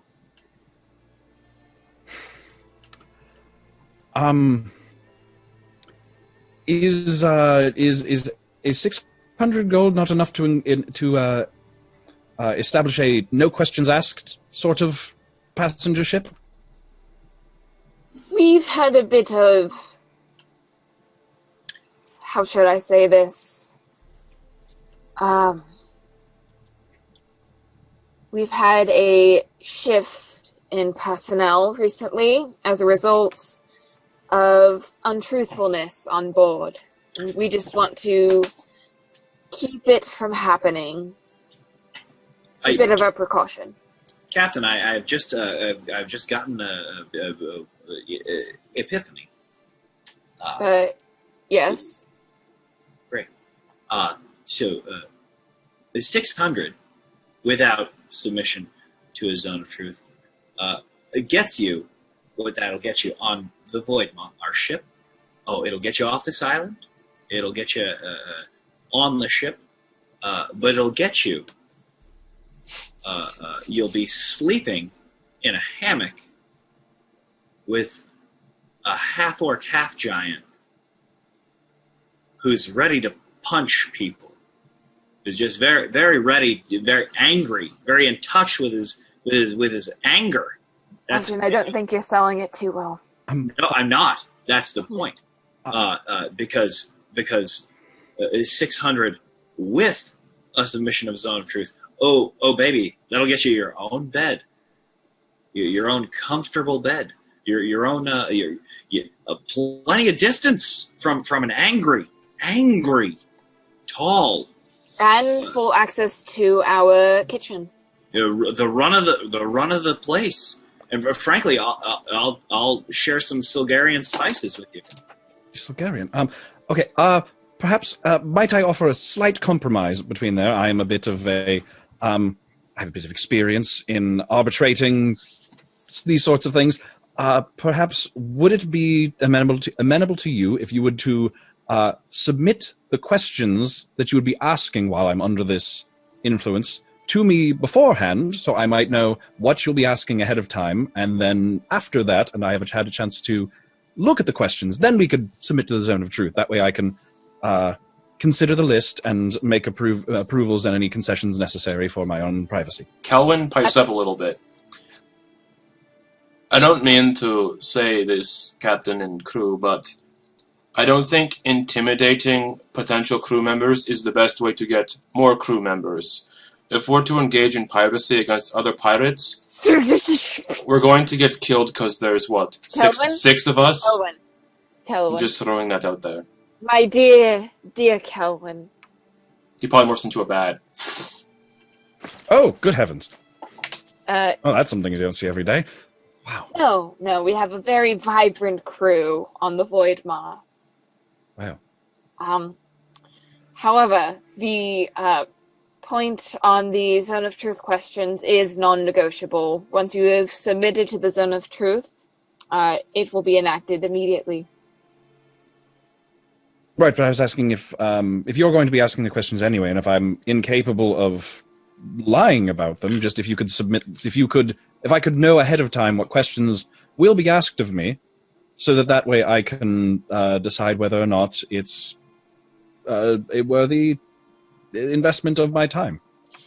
Trust me, it is worthy for that elevation of living aboard the ship. Yes, but I apologize again, but in my profession it is considered inadvisable to give a blank check, so to speak, to someone in regards to legal matters like this. Does this look like a lawyer's office? No, but deals are deals, as far as I understand, and there must be some sort of structure to them. I want to pull just a quick ear whisper to Eclipse.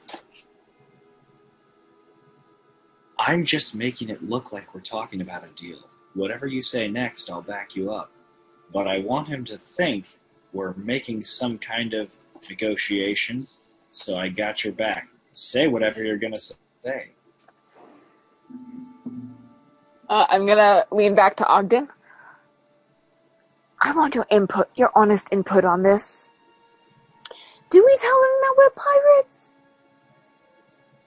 Oh, he's desperate. He doesn't give any sort of crap. He's just trying to get off.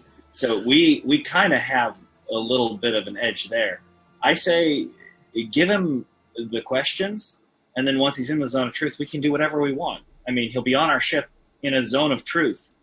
What's he going to do? He's a lawyer. He's a pencil-necked lawyer. And I say that as a leanman myself, as a beanpole of a wizard. Henry, sorry, this guy is actually quite a little more on the portly side. I mean, he's soft. Look at him.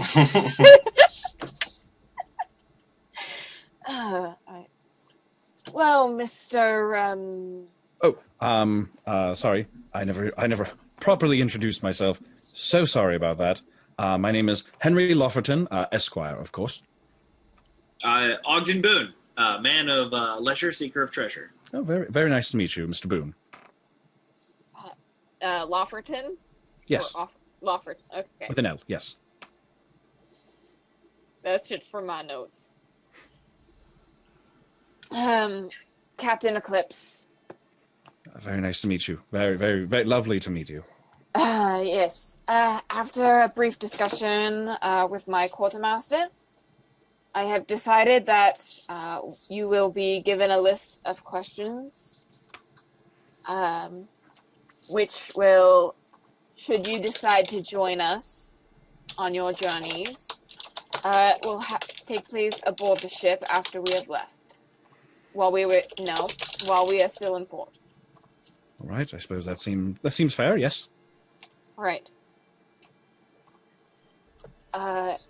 Should you? Here's the list. And I'm just gonna say, I had an actual list that I wrote out because I knew this was gonna happen. Well, while that happens, Right, I'll just send it to you. and before that happens, we're gonna go to a quick break, and we'll come back with what happens next with Henry Lofferton and friends. Esquire. Also, shout out to Garrett for making the art for Henry Lofferton. Mm-hmm. Yeah. Shout out. If you want to see a full res image of that, go check out our Discord right now. In the Beneath the Tide discussion, I posted a picture of it. So we'll see you guys all back here in about 5 minutes. So, see you soon.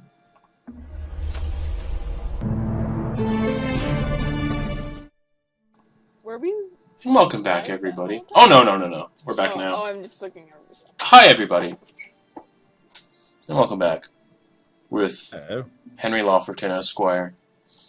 And so, meanwhile, as this is all happening, you guys are, the three of you, or whatever, two of you are introducing yourselves to Henry and pestering the poor man. Terrorizing the poor man, or whatever it is. Noose, you're brought onto the deck of the Kobold's Cradle into Malon's captain's quarters, and he closes the door behind him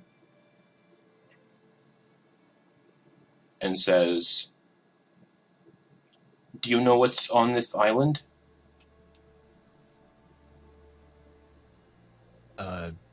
So just out of game. No. Noose really doesn't know, right? No, He doesn't know anything at all. No. Okay. No. Okay, wonderful. So I thought you coming here would be the best plan moving forward for you personally, and it might help you a little bit, try to figure out where you might want to go or where you're going. What? Based on all the sending spells. Mm-hmm. So, on this island is actually the headquarters, the main headquarters of the Black Mast. Oh. And I can take you to the headquarters if you want. Yeah, how long is this gonna take? We just have to go to the tavern down the street. Nice. And go into Tavern. and go through the secret entrance. Perfect. Nailed it.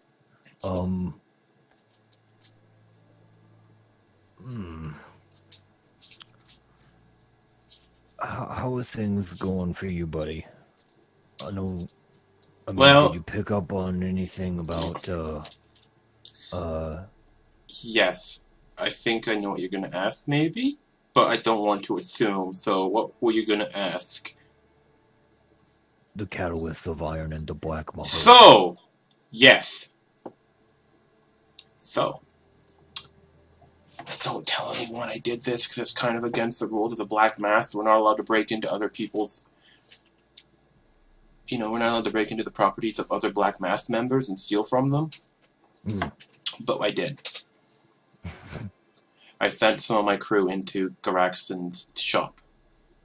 Oh, that's a tough cookie to crack. And I found this. And he slams his ledger on his captain's table.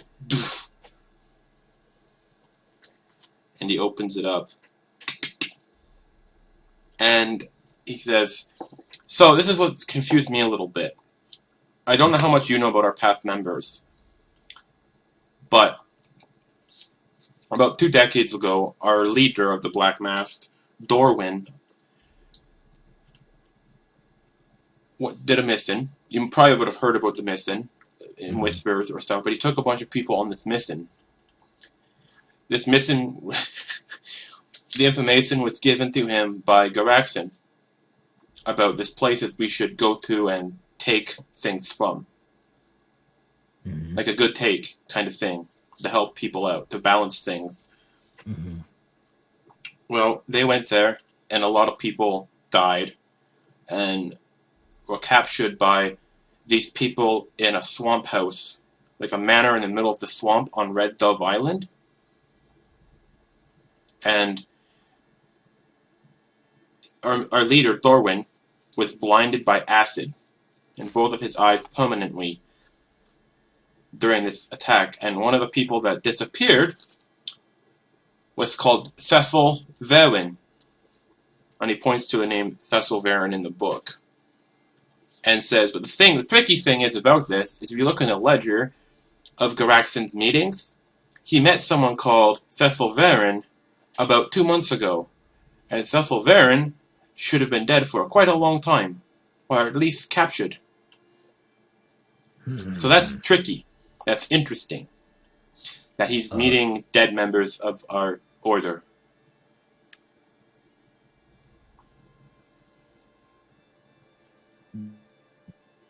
Well, I mean, do you want to meet him? Sir? He pulls out the head. That's him. Yep, this is Tavern. Why do you have his head? Well, when we were in Goaxon's shop, remember when I popped into the little thing, the little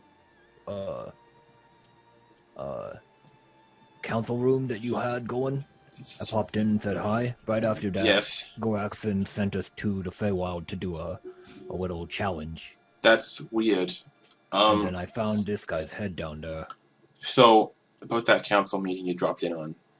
Yeah. Don't trust any of the people you saw in that room. You can trust me, because I'm telling you all this information, but don't trust anyone else. Ooh. Alright.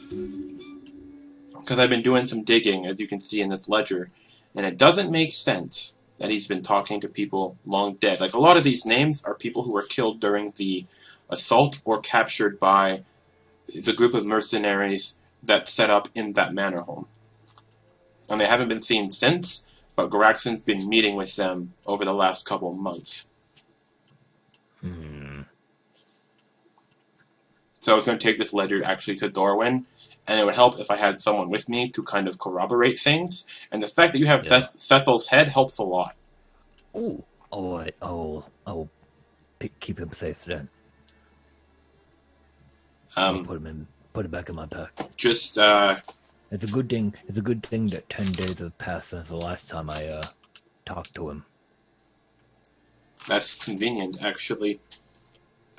So, should we go? I don't want, I know I saw you're here with the rest of your crew. Oh, yeah. Let's get this little thing rolling. I'm excited to see where this goes. All right, they'll watch the ship perfectly fine. We go now, and he runs away. And you guys, a little kobold and a little goblin, start racing towards the. Bear with me for a moment. Racing towards the tavern, and you get towards this tavern, and a sign is a purple moon, and in cursive script on the sign it says the Lavender Moon. And it looks like your average kind of tavern, and Malin's like, okay, follow my lead, and just be calm and collected. Yeah. And he opens the door. And he steps inside the front door. And behind the bar is otherwise empty for the time being.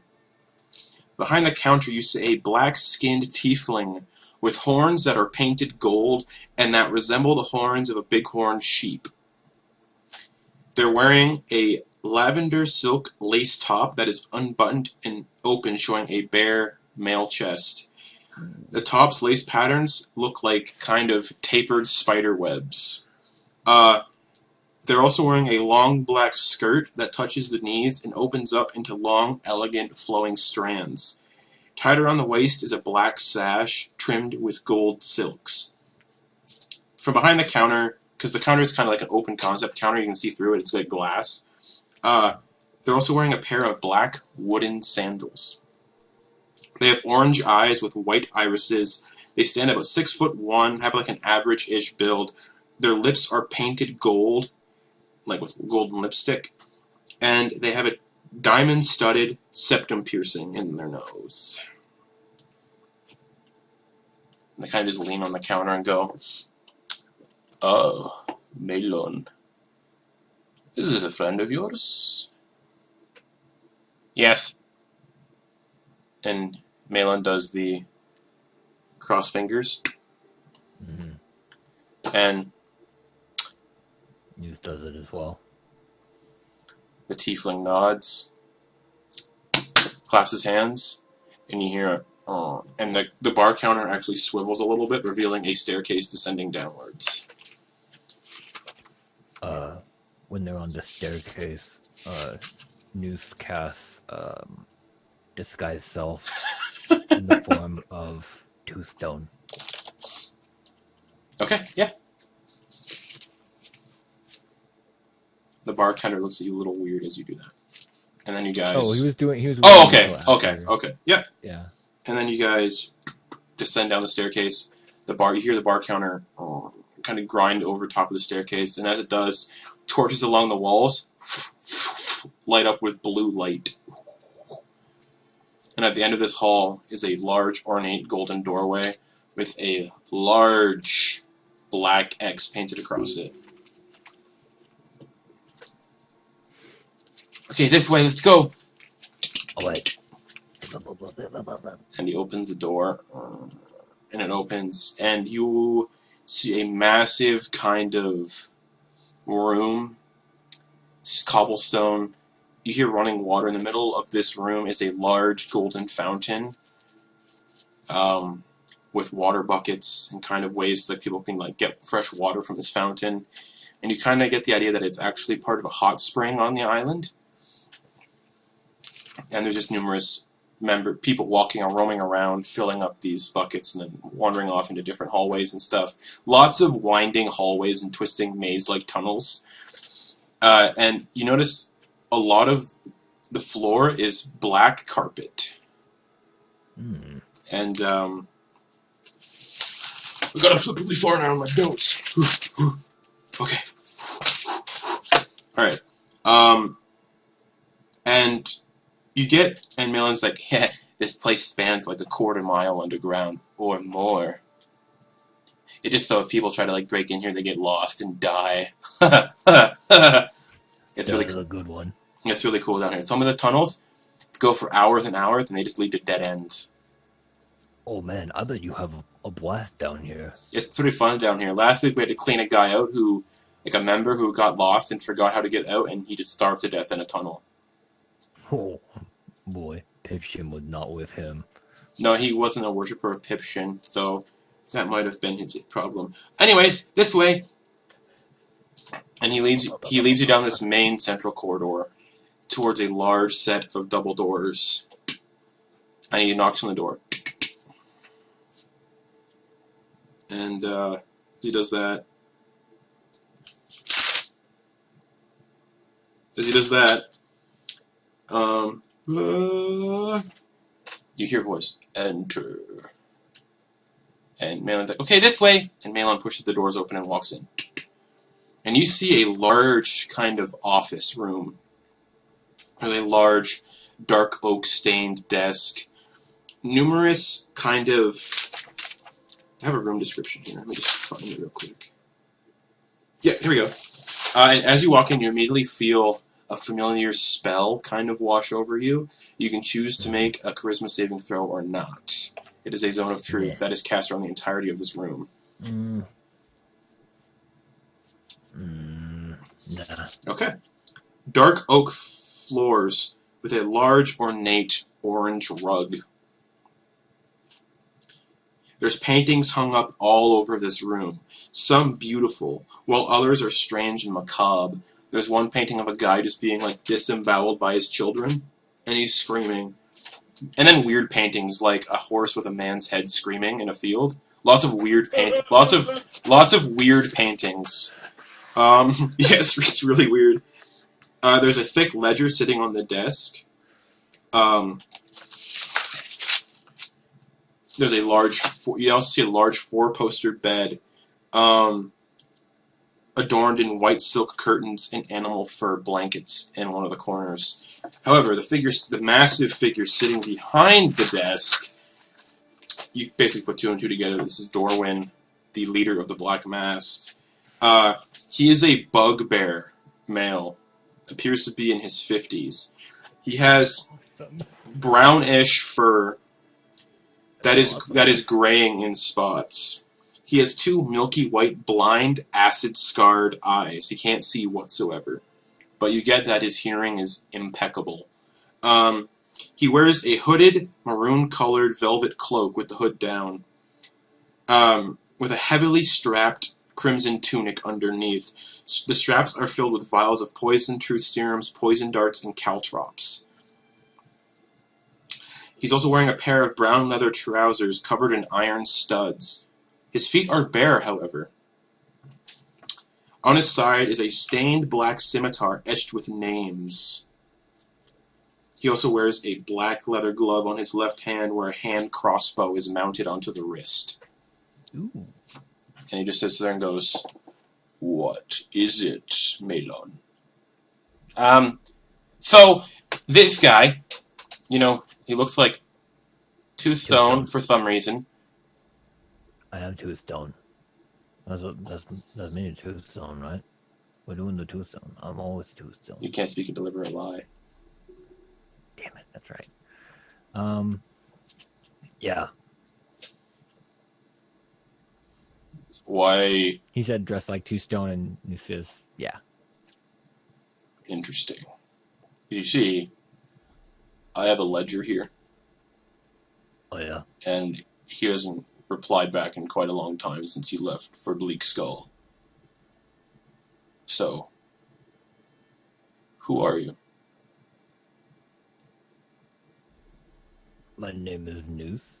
Ah, so you're Noose, the one Toostone was mentoring. Yes. What happened to him?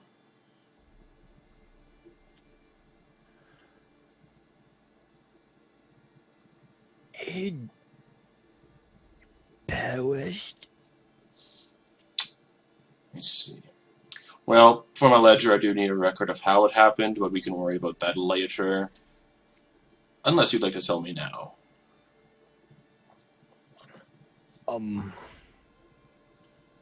It was an accident, but it was, oh no. Maybe we could talk about it later. Alright, I will write Would it be down. alright? Yes, I'll just write down for now, accident. Okay. Now, so, Melon.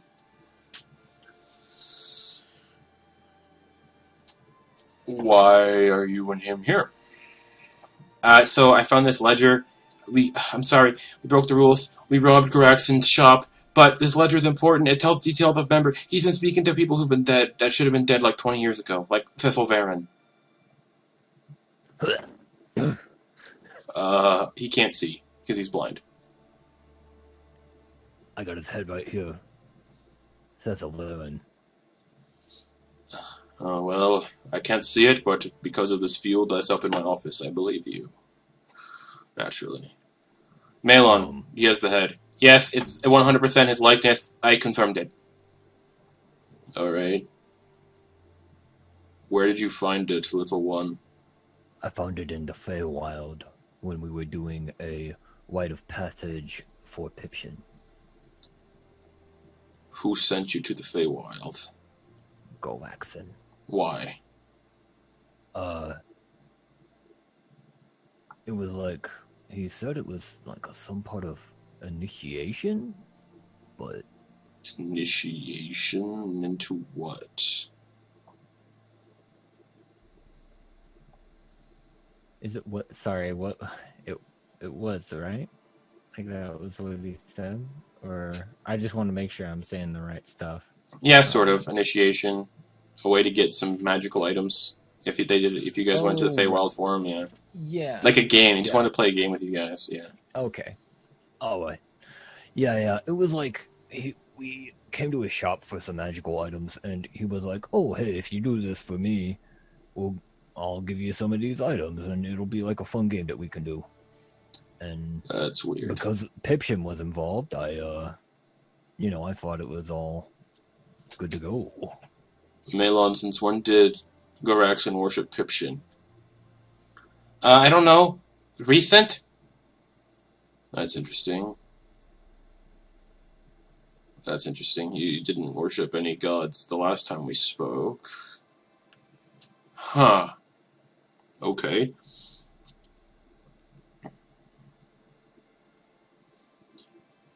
Noosh. Yeah. Are you currently affiliated with anybody else that I need to worry about? Possibly. Define affiliated. traveling companions, friends, that you need to worry about. as in, are they going to come down here and cause problems for me if they find out? Have you told them about us? Nobody. I assume you follow the tenants. Some of them have, that is correct. I have not spoken the name, the Black Mass, but some of them have caught on that I am a part of some organization. Alright. Well,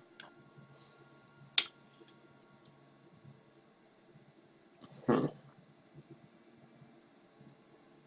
is very strange. I have a ledger, but I forgot you can't read. You can't read right now. Yeah.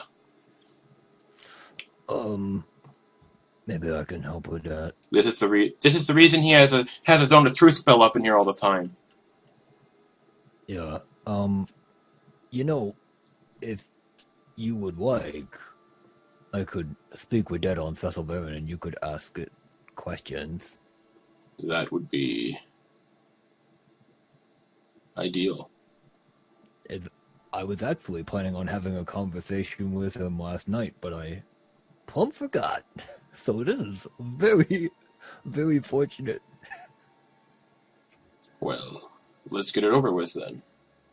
Alright. Bleh. Stick with Dead.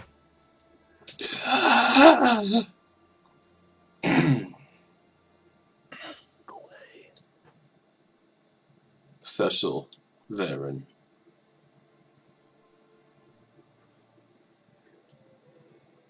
Did you speak with Garaxon before you were killed?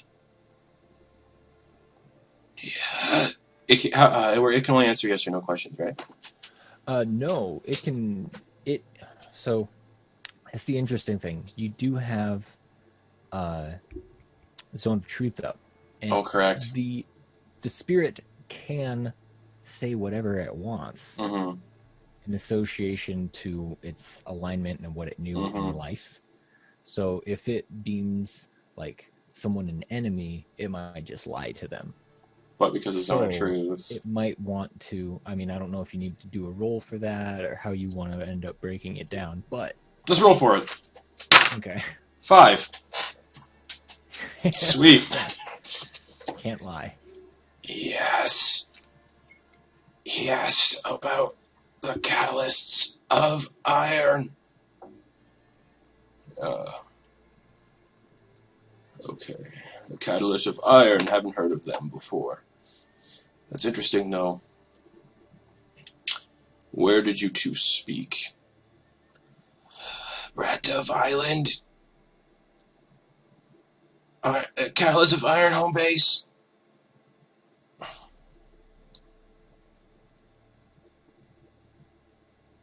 Interesting.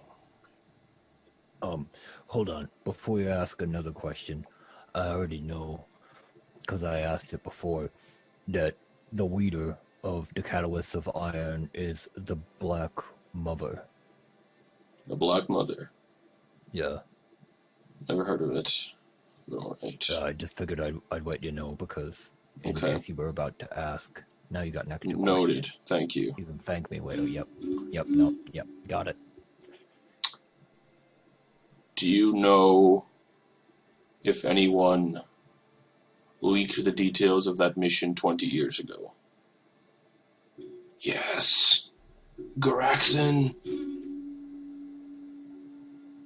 Garaxon did it. I see.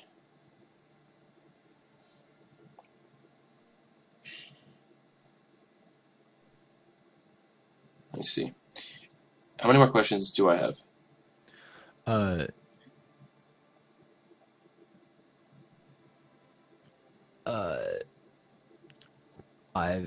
So you did 3 questions so far. Okay, So you got 2 more. cool. Is Garaxon a member of this Catalyst of Iron group? Yes!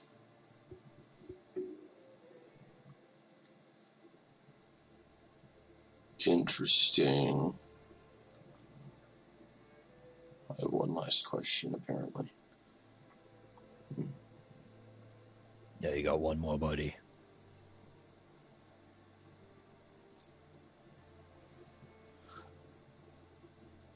Of the members that were captured that day, how many of them were affiliated with the Catalyst of Iron?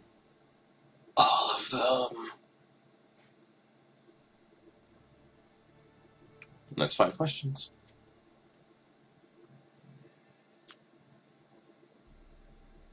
Whoa. Talk about dropping bombs. Malon, thank you for this information. News, thank you for this information as well.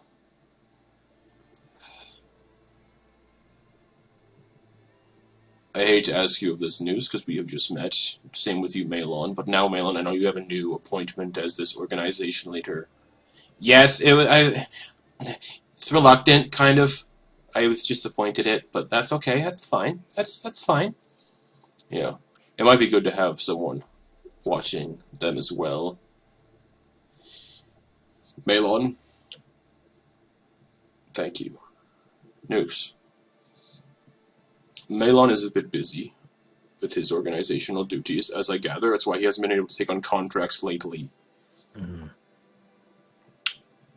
If I asked, would you do something for me in the Black Mass as a whole? Yeah. If you find yourself on Red Dove Island, find this headquarters. Kill all of the turncoats who betrayed us. If you can. If you can't, it's fine. Could you write a list? They'll still be there. So you'll know, Oh, okay. from what I gather. Burn the host down. And if need be, kill this Black Mother.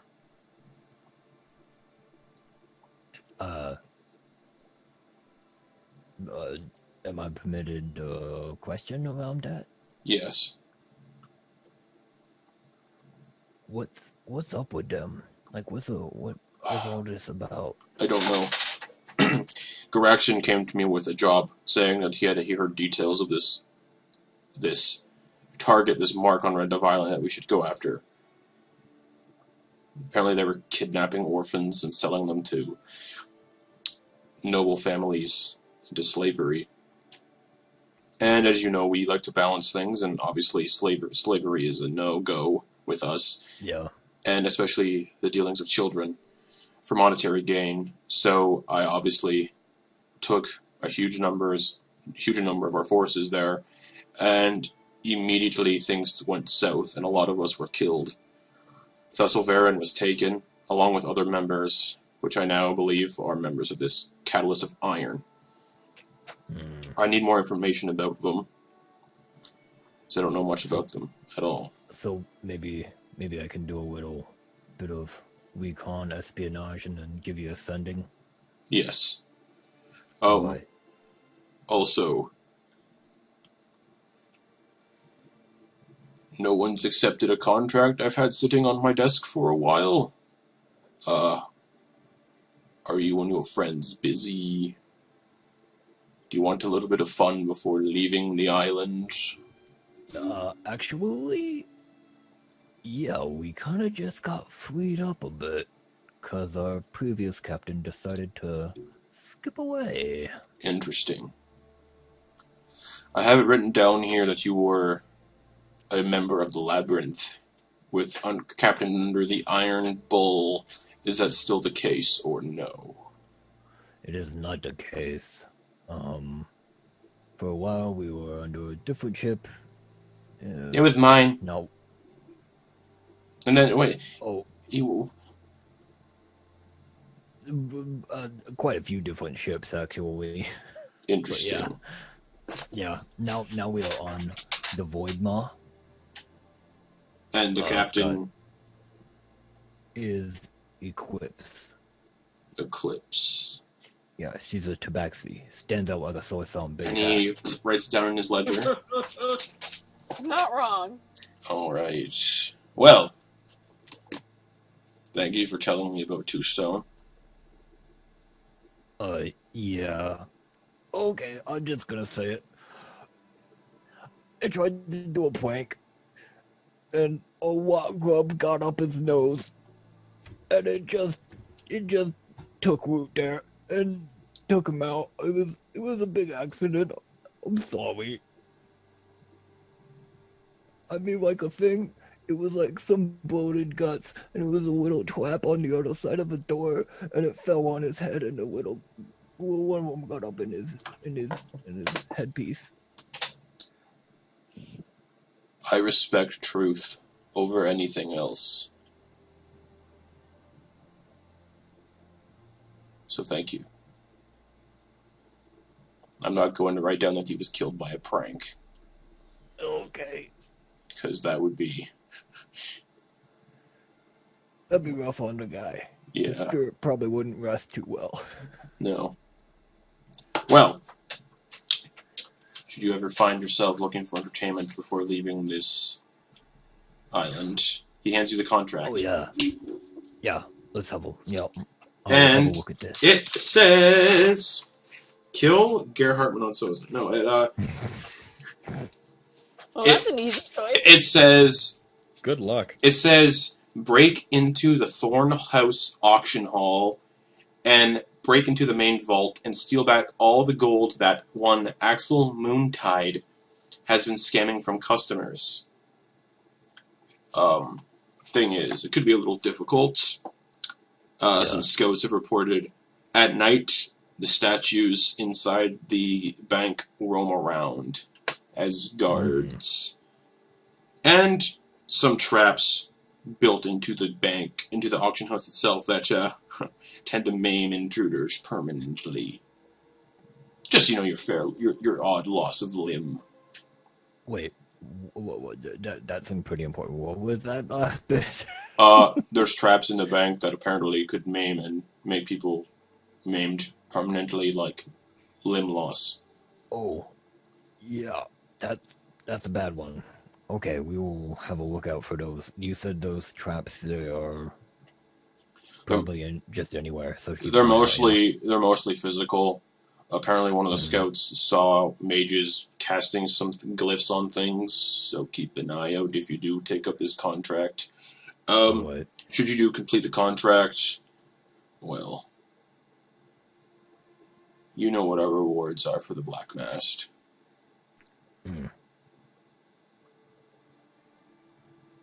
All right.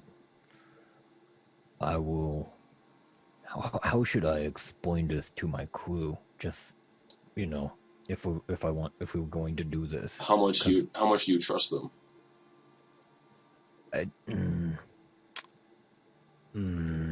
Fair. Your silence speaks louder than words, little one. Maybe I trust them more than most. Maybe tell them you know of a big piracy take that you could get your toes into. Tell them they'll find riches beyond their imagination. Oh, but we still need to get the gold back to you guys. Exactly. Leave the gold with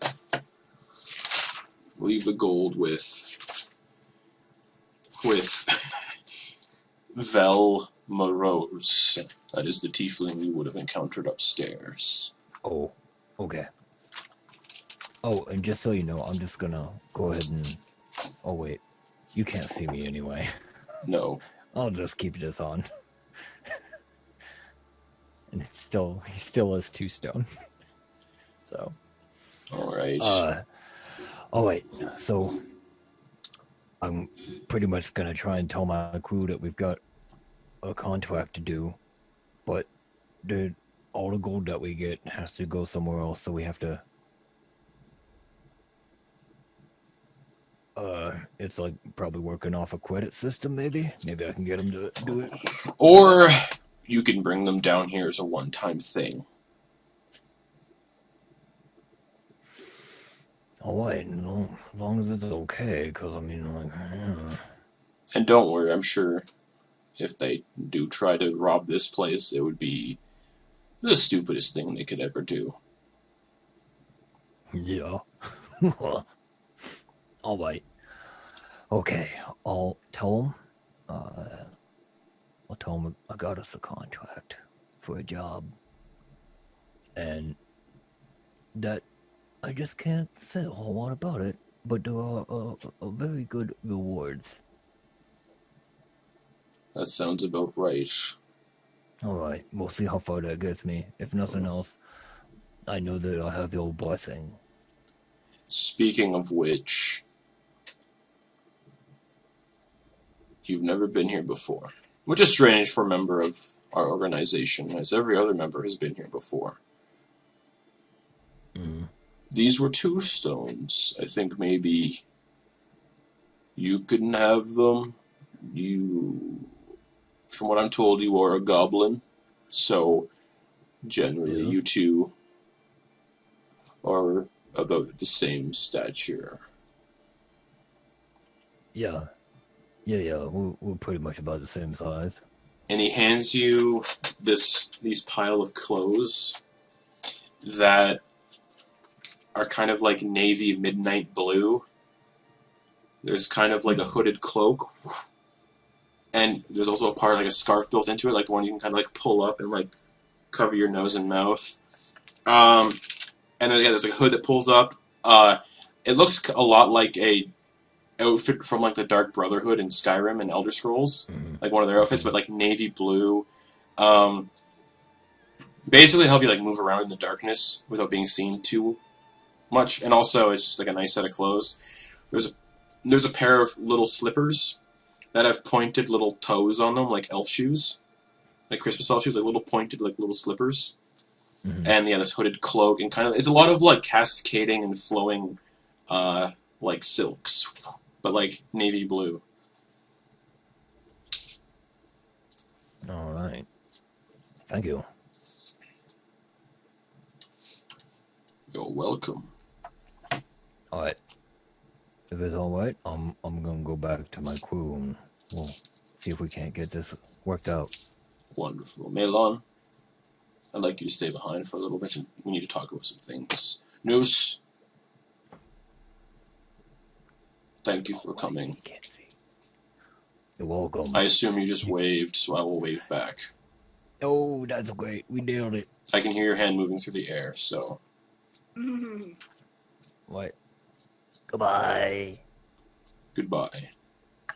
And you walk out, and the doors close behind you, and you're in the main lobby of the Black Mass. People are walking all over. They're like, "Hey, Two Stone!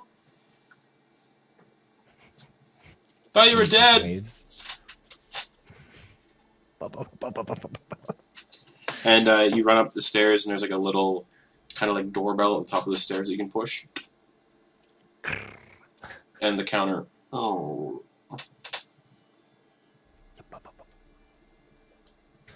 Have a good one. Thanks. You too. And you leave the Lavender Moon and head back towards the docks. All right. Yep. Meanwhile, at the back of the docks, back on the ship, is Henry, Eclipse, and Ogden. Right. Okay. Yeah, I think these are fine questions. Interesting, definitely. But fine. I'll happily answer all of these. Innocent enough. All right. Kelvin, would you care to do the honors? Oh, right. Sorry. Claps his Yeah. hand. He claps his hands. Zone of truth. Oh, hello, Mr. Bat Person. All right. Ask away. Can you use any form of magic? Actually, I've been taking. I'm excited about this. I've been taking some magic night classes.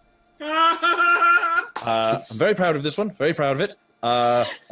You look around. He's fine. It looks at Eclipse's boots, which are probably a little muddy or sandy from the shore, and like very kind of slowly and like in very unpracticed but deliberate movements, like someone who's just like just recently gotten the hang of this, and like almost like the bunny ears method of magic. Is like, and then there's just like a quick, and then like all of the dust and dirt just gets suddenly magically cleaned away off of Eclipse's boots. It's like, there you see, that was magic right there. Very proud of that. If you're a fucking Eldritch Knight, I'm going to come over to your house and slap you for that pun. All right. Well, Got a few other minor things like that. Any weaponry or fighting styles in particular? Oh, good heavens, no. Figured. Never picked up a weapon in my life. Well, maybe when I was a kid, I might have picked up a wooden sword or two, like any child has, but no, nothing formal. All right. Do you have any viable skills? You mentioned you being a pretty decent cook. Is there anything else that we should be made aware of? Well, I kept up a pretty decent garden, I think, back in my home. Had some pretty nice daisies that on the south side of my house. I don't know if you're supposed to plant them on the south side. But they did pretty well on the south side of my house, so I'd say I've got a bit of a green thumb, yeah. All right. 3 more questions. All right. How do you feel about bending the rules? Oh, well, Laws often have loopholes. Oh yes, part of the job. Finding the loopholes, the little exploits, and the kind of the things you can maneuver around, find the little exceptions, find the old obscure rules, that kind of thing. So I'm familiar. I've been around the block a bit with finding loopholes and deliberately arguing some verbiage, if you know what I mean. Right. Oh yeah. You sound like a lawyer. Mm-hmm. Question number 5. This is just fun. I like to poke at everyone.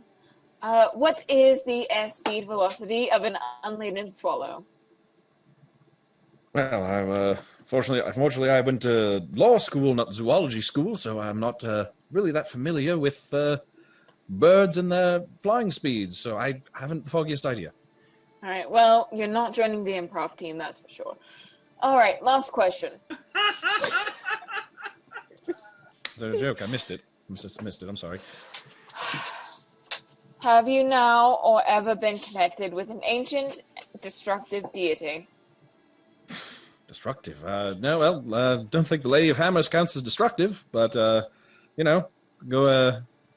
at the end of the week, like every good worshipper does, go in, say my prayers, put a little coin in the hat as they pass it along, but, no more than anyone else.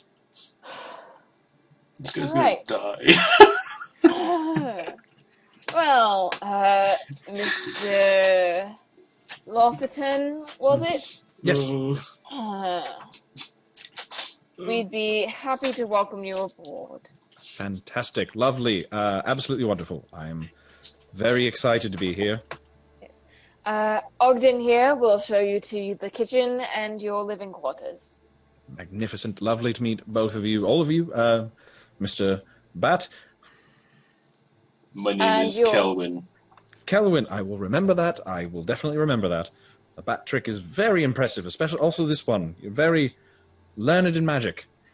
Yes. So your total for the trip will be 600 gold. That is correct. Right. Fuck. Takes out a coin. Absolutely no possessions, by the way. I did not bring a bag or anything. Has a coin purse, and that is it. And it was like, all right, well, there you go. He goes to start counting and realizes that's all of his money, so he just hands it over. Thank you very much for your patronage, sir. Thank you very much for your transportation. I appreciate it greatly. Yes. Oh, man, I'm getting vibes from Campaign 1 a little bit, and I love it. All right, follow me this way. All right, lead the way. Show him to the galley. Yeah, you get led to the kitchen, and it's a mess. Oh, well. Just animal body parts just everywhere. Well, that's not sanitary, is it? Well, if you think you can do better, Sorry. What I'm saying is be cool. A friend of mine does the cooking. Be cool. Oh, be cool. Cool. I can be cool. I know cool. I can. Old Henry knows his way around being cool, certainly. At this point in time, Noose, you get back to the ship and you don't see anybody on it. Almost like they're all below deck, probably. Let it go. If anybody's touched my stuff, I'm gonna be pissed. You guys hear footsteps on the deck, on the top deck of the ship, like little pitter patters, like familiar pitter patters. Making his way down the Oh, hall. that'll be Noose. Noose. Oh yeah, he'll probably come by. We'll post up here. Oh, post up. Right. Well, just be casual, I guess. Yes, Noose, you hear people talking in your kitchen area. Yeah, Noose is on his way to the surgery wing, but just like kind of walks past like this. Wait a second. Who are you? Mr. Boon, there is a goblin on your ship. Who are you? Okay, hey, Noose. This is This is Noose. Oh. This is Noose. Noose. This is Henry Lofferton. This is our surgeon / cook / first mate of the Void Maw. Are his clothes made of people? I mean, what are your clothes made of? Something that wasn't living ever? Cotton, I think. Yeah. Plants. And what are? And plants live, right? Yes. Lawyered. Boom. Noose puts his hand on his cheek, and then looks and does one of these, and then looks at Ogden. He has very smooth skin. I'm very uncomfortable by this. I go up, I get real close to Noose, and I'll be like, I've told him to be cool. I can be cool. I can. Cool as a cucumber. So who is this guy? He is paid for. He is a client of ours now. He is paid for travel. We paid. Oh, okay. That's another thing, isn't it? Yeah. Oh yeah. He is paid for passage to anywhere. He check is up for dingleberries. You know what? I don't think that I'm qualified. But what? We put him in a zone of truth, and he passed all of Captain Eclipse's tests. I'm sure, and I don't mean to speak for you, Henry. Oh, just so you know, I'm also amenable to most conversations. Oh, hey, Henry, if you're looking for a physical, Noose is your man. I'm quite fit and healthy, and thank you very much. I figured everybody could use a checkup every now and then. I recently been to my local physician. Fit as a fiddle. I beg to differ, but okay.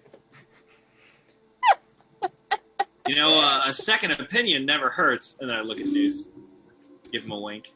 That's right. Anyway, wait. What do you? Someone said that you were joining the crew. No, joining the crew. Well, hold on. Now that's. I don't know if we've said all that. I think. Well, again, not to speak above my rank. Is he pulling weight on the ship as we make our way, or is he just in a cabin all the time? He's given us 600 gold, whatever that means, to get off this island and not go to, what was it, Carsa carne asada? What was that? Close enough. Close enough. That'll do it. No, it's Cala de Cuervos, Oh, yeah. also known as Raven Cove. All right. Well, then, Anywhere but there, and also leaving here would be nice, but anywhere but there, please. All right. We'll stay away from Jose de Cuervos.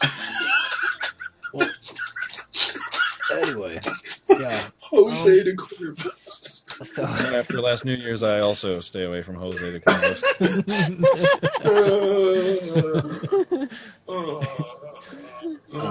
so yeah, this is my place of worship, so to speak. Well, actually, that's what I wanted to show him this place news, because apparently you have that in common. You both love a little bit of the crafting of delicious food. Apparently, I just thought, what a great place. But Henry, Yes. what are your thoughts on divine food paste and how to apply it? The what? Oh, you never had it? This goes create food and water. Oh, you do Divine magic paste. too. You do magic Divine- too. Oh yeah. Mine is, of course, blessings, miracles, so to speak. Don't besmirch it by calling it such things as magic. Oh, I'm terribly sorry. I wasn't aware of the difference. I will. It's very impressive, though. I can only do a little bit, and I it also work miracles. goes through the again very slow, methodical hand motions, like biting his lip a little bit in concentration. Then he finishes, and like one of the pots just suddenly like scours itself clean. Oh, you took all the. Dang it! You took all the flavor out of the pot. That was my cooking pot. Oh, I'm so sorry. I thought that was one of the ones for washing. I am so terribly You sorry don't about that. wash them. When you wash them, it takes all the flavor out. yeah, no, you've unseasoned the pot. Now we have to start all over again. I cast Mage Hand, and then grab the pot and just run it through sludge, and toss it over in the sludge again, and then put it back to where it was. All right. That's one way to go about that. Yes. All right. And yes, you can get excited about it. I do magic. Oh, you also do magic. What That's kind? what that's what that big hand that came out of my hand was. Yes, I recognize. I studied. I didn't study that one, but I read about it. I did not learn that one, so to speak, but I read about it. Well, bask in my greatness as I show you to your room. Oh wait, sorry, Ogden. Oh no! Do you want? I am still curious, Henry. Yes. See, I've been having troubles getting this divine paste to actually taste good. Mm-hmm. And I was wondering if you had any thoughts on how to spruce it up. You know, actually, one of the other applications of this, I looked down at the paste. What's your favorite flavor? Eyeball. What's your second favorite flavor? Tongue. Let's go with garlic. How about garlic? Let's go with garlic. He'll rub his hands together and then again go through the hand motions for prestidigitation. Then he will flavor the paste with garlic. Noose leans over to Ogden and says, "What's garlic?" Oh yeah, it's got a beautiful smell. Can't smell. I don't think it's working. Oh yeah, because of your Yeah, I don't know. I don't know if this magic is working. I can't. I mean, Noose scoops it up.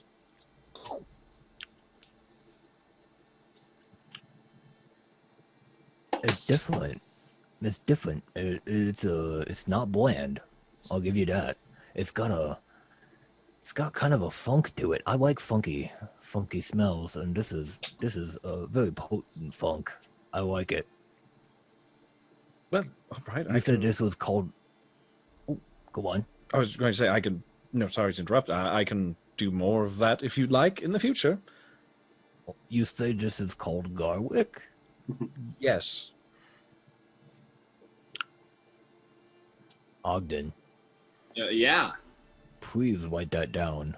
We need to find this garlic stuff.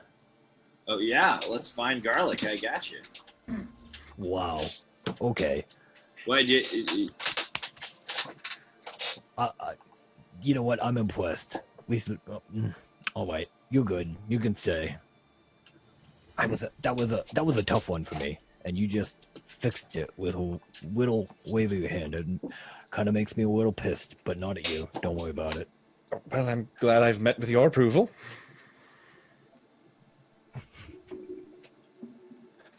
I mean, if Approval you is one thing.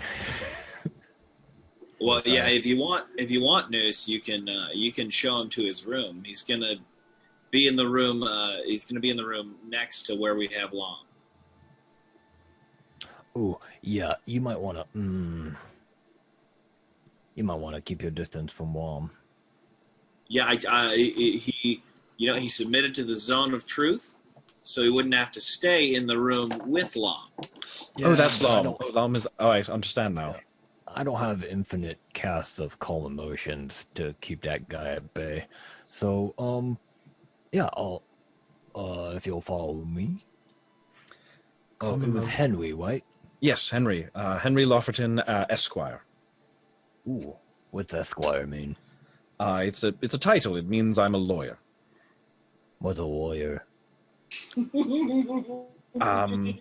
Well, I manage laws and disputes, legal disputes. But primarily, I just mostly do paperwork and look at contracts and other dealings, writs, that sort of thing.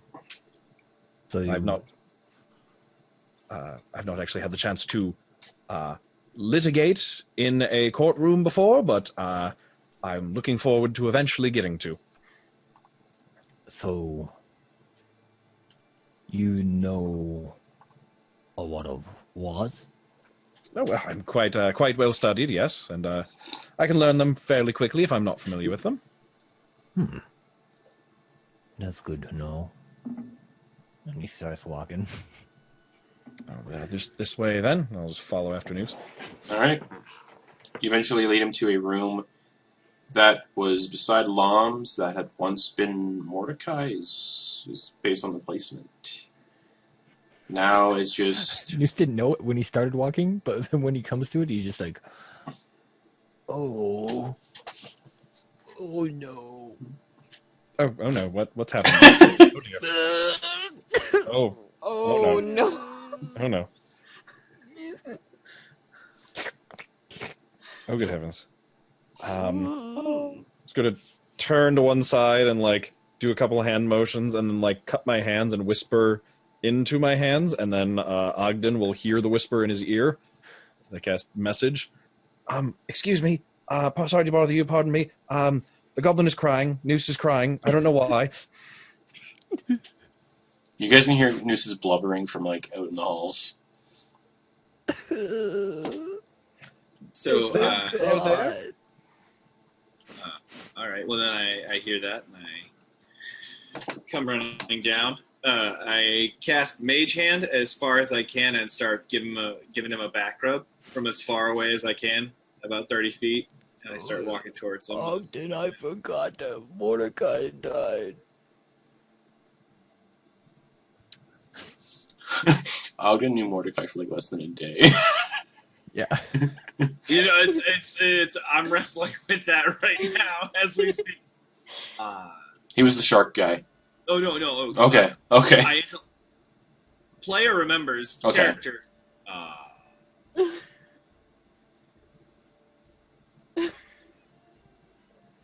You know, he was good at catching things.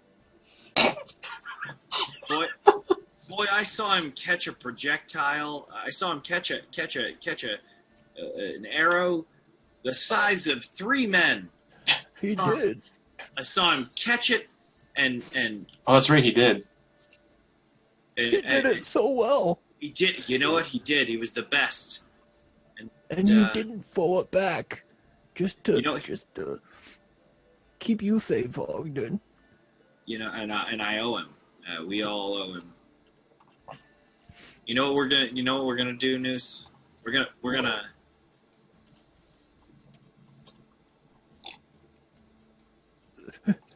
gonna avenge our friends. Yeah. Okay. Yeah? All right. We're gonna make anyone pay who hurts anyone else on our crew. That's right. That's right. That's right. We are. We're gonna use our power to smite those who. And then I kind of stop. Yeah, smite them to the ground, and he looks at Henry like, yeah. I realized how intense this was in front of Smiting, yes. Smite, avenge, yes. This seems like a very personal conversation. Perhaps I should go see the upper deck. No, this is your room. This is your room. Take it in. It's adorned in paintings that Mordecai has painted. The bed is a little strange. The sheets are like fishing net. He was the artwork is lovely. He was a very complex fellow. There's a painting easel kind of in the corner, like an old rickety one, and there's just paintings all over. If this will be a problem, I can take a different room. If this is the only one left, I'll take it. I'll be happy to. But if it'll be a problem for anybody, I'll be happy to relocate. He actually goes inside and he looks around to see if there's any alcohol.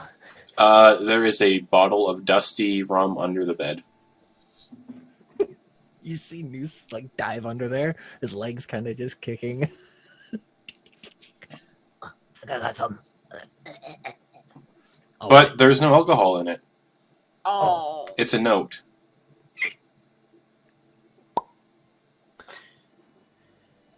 What we got here? You are witness to a discovery, Henry. Discoveries are good. The note comes out. What does it say? And it just says, like what he said to everybody else before he left, going to find my father and ex-captain to figure things out on Storm Rock. You guys should come visit at some point. That would be... Rolls it up. You don't read the rest of it? Well, you said it was the same as what he just... Yeah, but there's a little bit more to it. Oh, okay, yeah. Basically says, you guys should come visit and see my home and see the clam farm. We could have a nice clam dinner. And maybe use some of those clams on the road. Not really on the road, on the sea.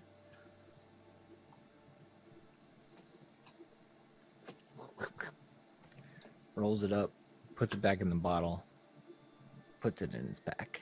Okay. I'm gonna go now. All right, Henry.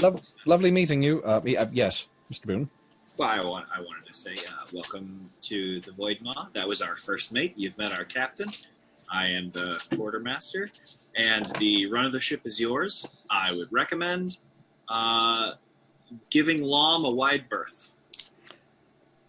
Yes, and you said Lom was...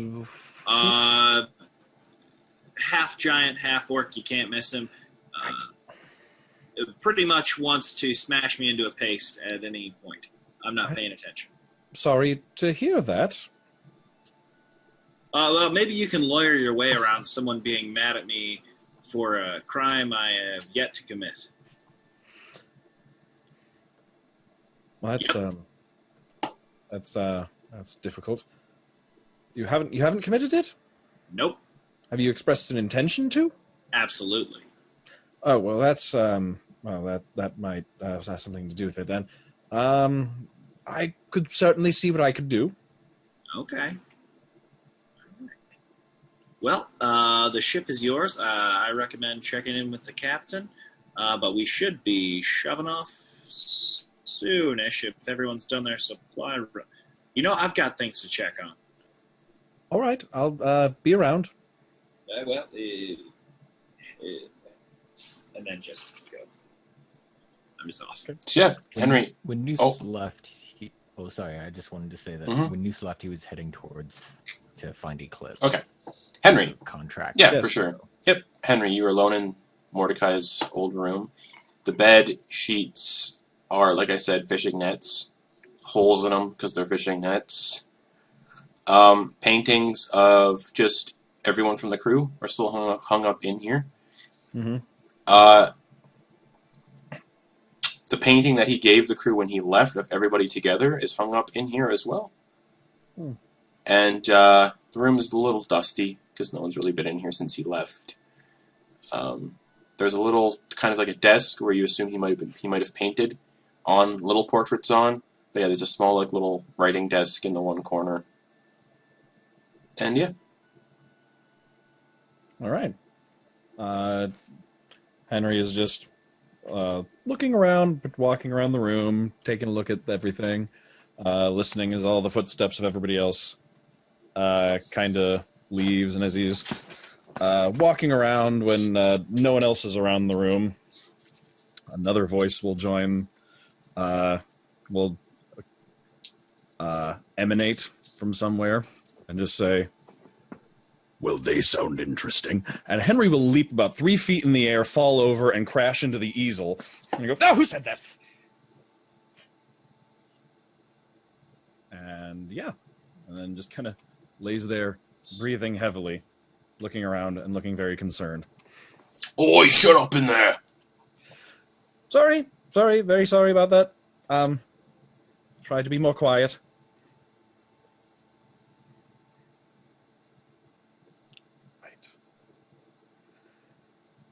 I think I need some air, and I'm going to Henry go up on deck of the ship. All right. And Noose, you eventually find your way to the captain's cabin.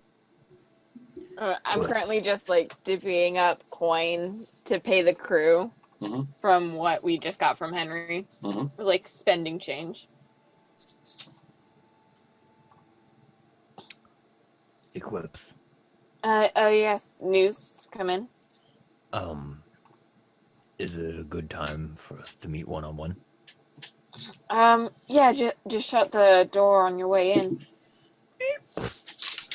Okay, so, here. I got a contract for a little bit of a heist.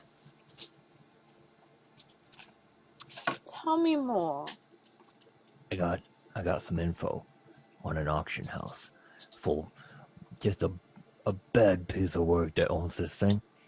And word is he's got some good stuff in there. Now, our hookup, they want all the currency, like all the gold, which is fine because it's an auction house, right? That means there's a lot of other good stuff in there that we could probably sell. Thing is, though, pretty heavily guarded at night. They've got these stone golems, and there are twaps that'll take your wig right off. So we gotta do like recon and like be very careful. It's a sneak mission. Luckily for the two of us, we are very sneaky. Indeed we are.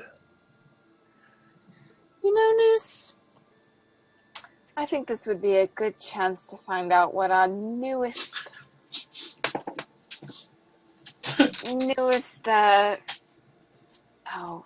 what should I call him? He's not a crewmate. What our new friend can do. Wouldn't you agree, first mate? Who, Henry? That guy? I mean, going to be with us until we get to another place. We might have a few run-ins, and I'd like to see how much he can really do. What? the guy we totally, dude, he gets splattered. You can't do that to that guy. He makes a good goulash.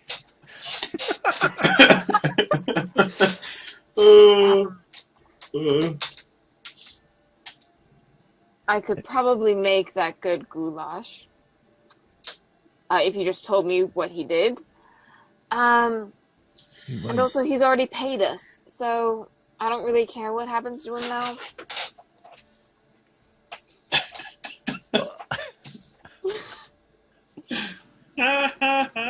If he lives, great. We have someone we can put in the front lines. If he dies, oh well, we don't have to feed him. Ding dang. Oh man, that's pretty harsh, Eclipse. But Been a rough couple of days, Noose. I'll be honest with you. Yeah. It's a little hard to trust new folk. Yeah, so it's trial by fire, huh? Yeah.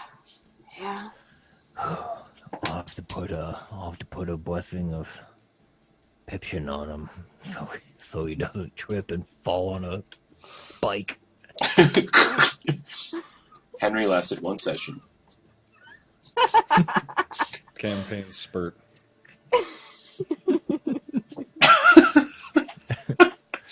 Lucky for him, I don't think we have enough time to raid an auction house before we have to leave. Yeah. Though it is. I suppose this will be his test. Hopefully we don't have to learn too much and we just sneak in and sneak out. Hopefully.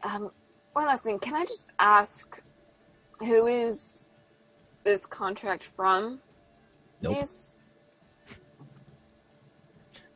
Nope. Really, Noose? Yep. After that entire Zone of Truth thing, you won't tell me who is hiring us? I can't. Is it part of the contract? Maybe.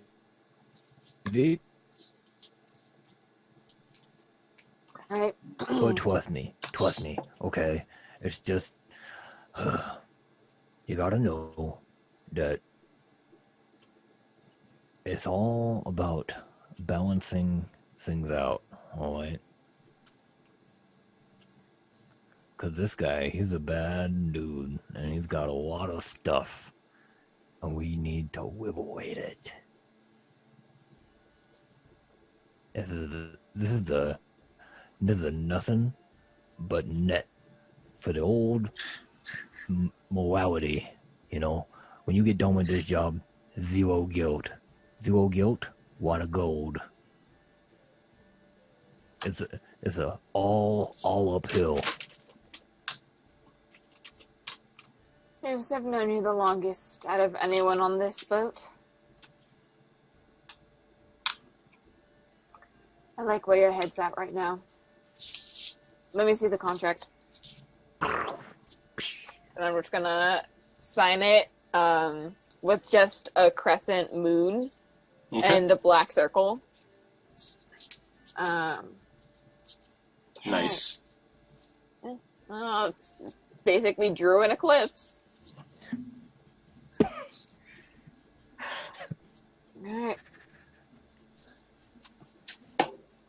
Alright.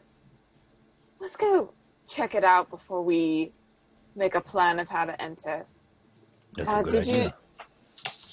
You met Henry. What did you think of him? He's got very soft skin.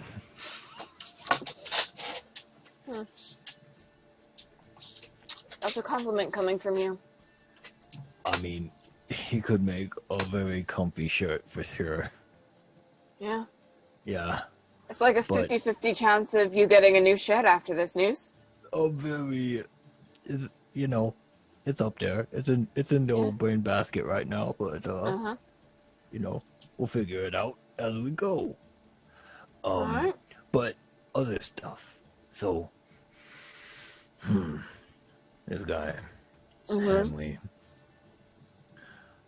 What would I like? Knowing Newson is like sense of insight. I know, like, and I'm not asking for a whole lot. I'm not asking for a roll or anything, but based on Noose's passive insight of 17, would he have picked up on anything like squirrely? He's a scared-looking guy. Okay, that's good enough. His eyes are darting around on the docks at different people passing by. Perfect.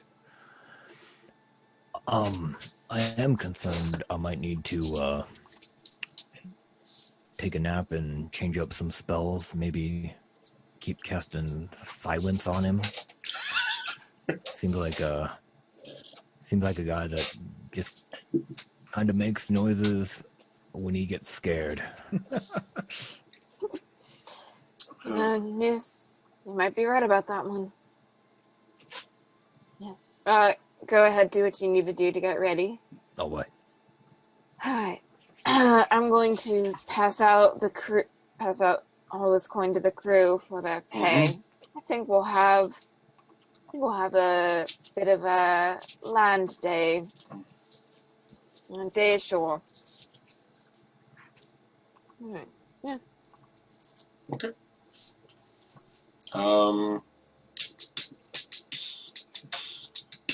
Ogden Boon, what are you doing, buddy? Something I've been afraid to do since I lost Russ the last time. Gonna find him again. Take the 10 minutes. On your shoulder. Hey, bud. Hey, brother. I know you've been in the Feywild. Yeah. I can already guess what you're gonna ask. Yeah, have you seen Mom? No dice, brother.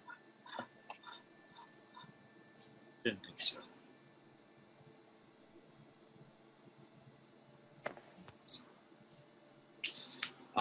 Then just get back to work, trying to find another way. Why don't we peruse that spell book you got there, brother? Yep, that's what I was going to get back to research. Alright. I think what's the cost of Thunderstep? It should say how much it costs to transcribe a spell. That's listed under Wizard. Yep.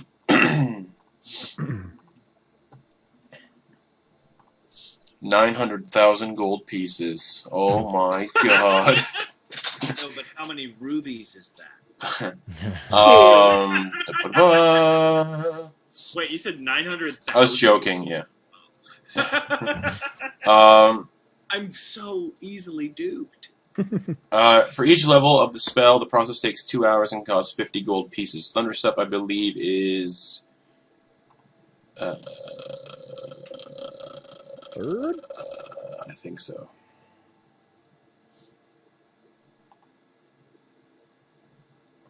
Let me pull it up.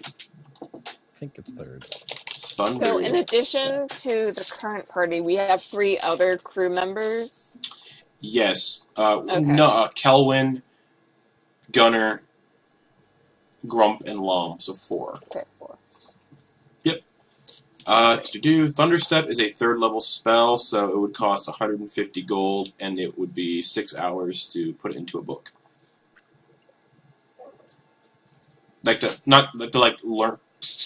Learn it, or to write it down. It costs that much.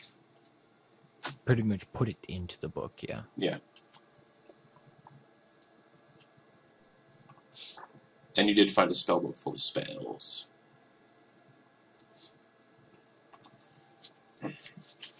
I have a question actually, because Mhm. I'm actually curious because I in previous the campaign just before this one, I also found a spell book. Now, a wizard can take a spell book. It doesn't need to be their spell book in order to use spells from it, correct? Correct. Like they just have 2 different spell books that they're Correct. using. So he wouldn't necessarily need to transcribe it. basically, from what I'm gathering, real quick, you can find other spells, but you still have to copy that spell into your own spell book. Okay. So it still costs 150 gold and takes 6 hours to copy any book from a spell book into your own. Okay. Mm-hmm. Cool. Great.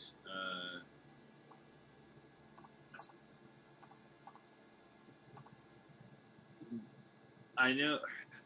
Do I know if we're heading out soon or anything like? Or should I should probably check in with Noose and Eclipse and see if we're going soon.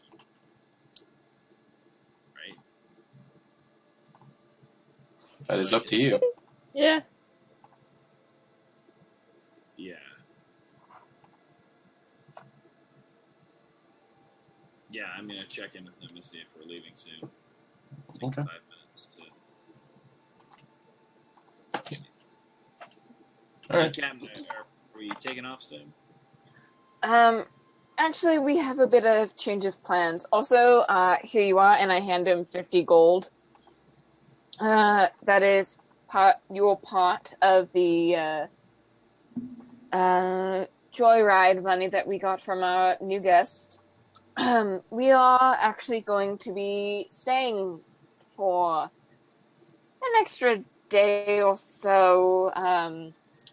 News brought to my attention that there is a not so good man in the area with a lot of money and a lot of fancy things that we can pirate. If you know what I mean. Understand. Yeah. Great. And we're leaving to do that when? Probably tonight after Noose and I scout out the area a little bit more. And You're welcome to join us if you'd like. What time is it currently? It's probably about like dusk, like 5 p.m. We're probably 6 scouting p.m. about now, and then going to mount our assaults at around midnight or so, when it's dark. Well, I can go with you most of the way. I can also send in Russ because he's as silent as scream behind a waterfall. All right, that can be extremely helpful. I'm going to go pass out the rest of this gold. Great. I'm gonna go silently contemplate my mother being turned into tree food. Stare off the side of the boat. All right. So everyone else in the crew gets 50 gold, and I'm gonna give the remaining 250 to Noose to put in party funds. So Noose, you're giving Noose 300, correct? Yes, 50 of his own, and then 250 in party funds. Okay. And Henry doesn't get anything. No, because he's the one who paid us. Yeah, it's my money, so. Yeah. Wait, are you currently dead ass broke now? Yeah, 0. I have no equipment. My inventory is empty. I have 0 equipment and 0 gold. It's great. Mm-hmm. I love The it. clothes on my back. Mm-hmm. Yeah. Mm-hmm. Mm-hmm. It's great. Henry is also, by the way, I don't know. I think you guys are on the deck of the ship, right? I'm looking around the crew's quarters. Okay. At some point, you might have seen Henry. He is like on the front, like bow of the ship, leaning over the railing. You might catch him talking to himself, Right. like from a distance. When you're far away, just notice his mouth moving. When I finish passing out the pay, I'm gonna step up behind Henry and say, Oh, Captain. Yes. yes. We are going out for drinks as a crew, and I would be honored if our new guest would join us for the evening's events. Oh, drinks. All right. Yes. I can join you for some festivities. Yes, I can. Yes, it certainly will be festive. All right, a bit of celebration. I can. Yes, sounds lovely. Yes. All right.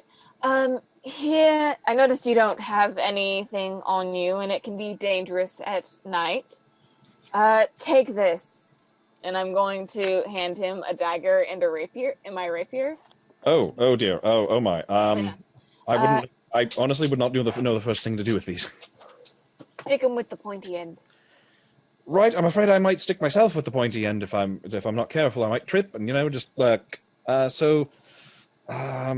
I think you'll be fine. do I just hold them? Do I carry them with me? That seems threatening. Here. Stick this one in your pocket. That one you can just carry. Well, wouldn't that be a little threatening, just walking around armed like this with a weapon out all the time? You're in a coastal city. Everyone's got weapons. Looking around, they don't. Wouldn't you be around to see all this go down? Probably, yeah. Hey, Quips, I see you're breaking him in a bit. Yeah, just getting him ready for tonight's festivities. What sort of festivities require weapons? I'm just curious. You'll find out sooner or later. Hey, buddy. Actually, someone who's looking for a scrap might just think that's pretty appetizing, him carrying around some weapons. But, I do have something for you, buddy. All right. And you see him pull out this kind of small bag, but then he goes elbow, arm, shoulder deep. Oh, this is Noose's potty trick that he does.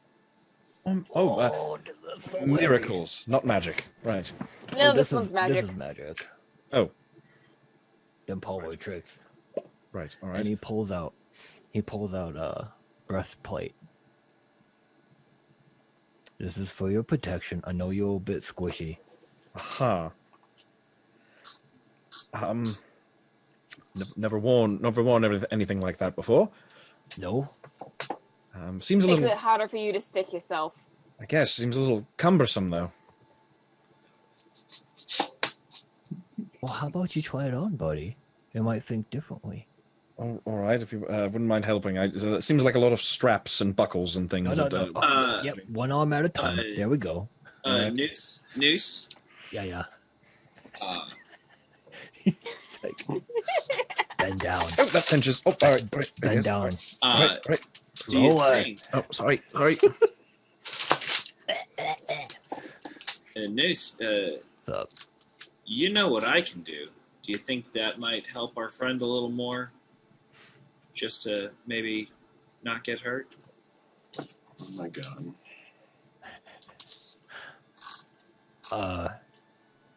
Whispered in my ear. I could be. What is it? When I use my mage armor, will that help him? More than a breastplate?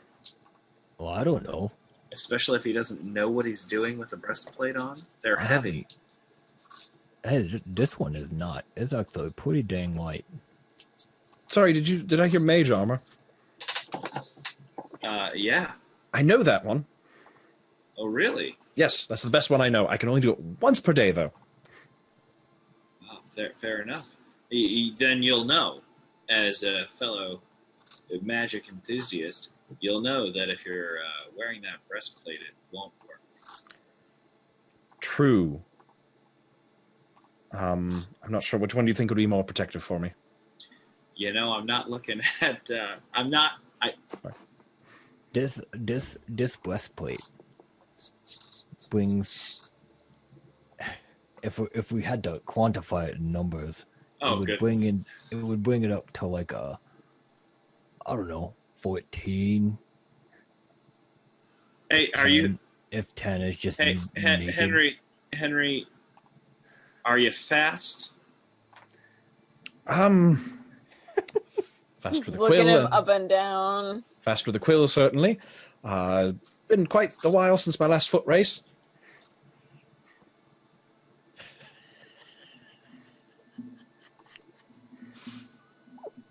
Keep the breastplate.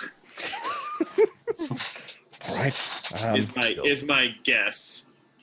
It's Ogden. it's adamantine. All right. Oh, wow. Just so you know As- what you're working with. Oh, that seems very Has expensive. your little friend And it- scouted out the tavern we are going to meet at? Russ? Yes, Russ. Can we see it? Is it within 120 feet? You guys are going to a tavern? Oh, I'm using code language. Yes, we're going to check out the. So I'm like, The 'cause I auction don't house. know if Ogden hasn't been clued in yet. I was gonna say I don't think Oh yeah. I know anything about. Yeah, sure. You if it's 120 feet away, you give me the deets and I'll have Russ do a flyby. Meanwhile, sorry. So as you finish putting the adamantine breastplate on you, it because it's magical, it just kind of Oh, well, that form fits to your belly and everything. well, that's very comfortable actually. That's quite a little snug, but in a good way. Hugs all the bits. Oh, very nice. It is quite form fitting, not very glamorous Well, in it's your case, but no offense. a little bit of a knight in shining armor thing going on. It's like I feel like I'm going to a costume party. Clank clank, and he knocks on the breastplate. Very sturdy. I hardly felt that. That's right. Oh wait. So is the auction hall within 120 feet? no, it is not. No. All right. Cool. Well, tavern is, though. A tavern. It's a couple blocks away. A tavern. I think we'll go walk for a bit ourselves. If you would care to join us, Henry. Everyone else has already gone off and done their own evening rituals. All right. And I'm just gonna whisper over to Ogden, we're gonna test his metal tonight. Great, yeah, wondrous. I follow in your lead, Captain. All right. Let's go be festive. All right. Yes. I think I might know a drinking game or two, or a few songs. I might know a song or two. Oh, interesting. I've been to a pub before in my time, Mhm. after a long day of work, going with the coworkers, all the other legal clerks in the back. We get a little wild occasionally. So I know my way around a tavern. Tell me, Henry. Yes. Have you ever had kelp rum? I can't say I have. No. Wow. It just so happens our cook never leaves home without a little bit. Nothing. Great for when you're pre-gaming. Yeah, you took the words right out of my mouth, Captain. I think about it. Is imbibing in public outside of a proper space maybe a misdemeanor on this island? I have to think That's a about good idea. No, break it down for us. How does it work?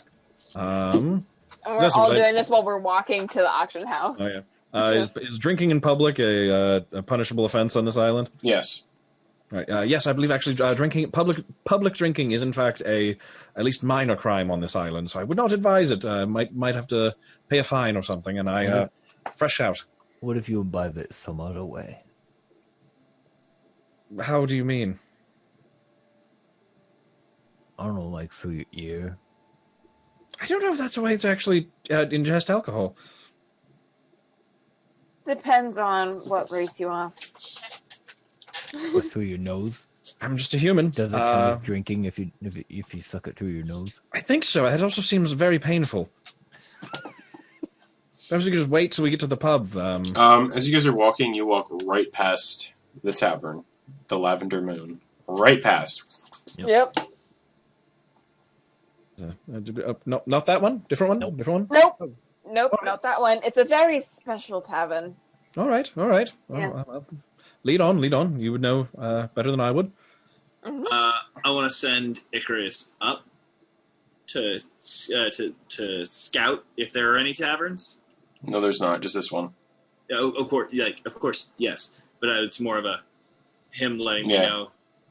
I look at Eclipse and at New steps takes a couple steps back and just pulls Ogden down. Hey, we're doing a heist. Great. Yep. This is Recon, though. This is Recon. Great. Let me know where you need Icarus, and we'll do a flyby. Hey. I'm gonna keep him up. Yeah. If you have any thoughts, buddy, trust me, this is guilt-free. I can give you the details later. Taking a looser interpretation these days.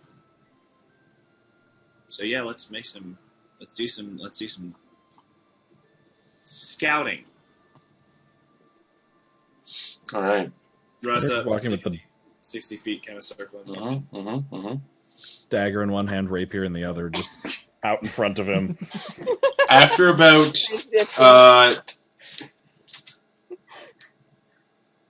as you're walking, one of the guards looks at you all and goes, gotta put those away. There's no open carry policy here on the island. He's drunk, sorry. Yes, we're just walking off his drunkenness. Yeah. All right. Yeah. Perhaps I should give these back to you then, since that appears to be also a crime. All right. Henus, you want to put them in your bag? Shrink. And after about 10 or so minutes, you guys come to a rather large building. It looks like a 10-story mansion that is white stone and covered in golden statues of gargoyles.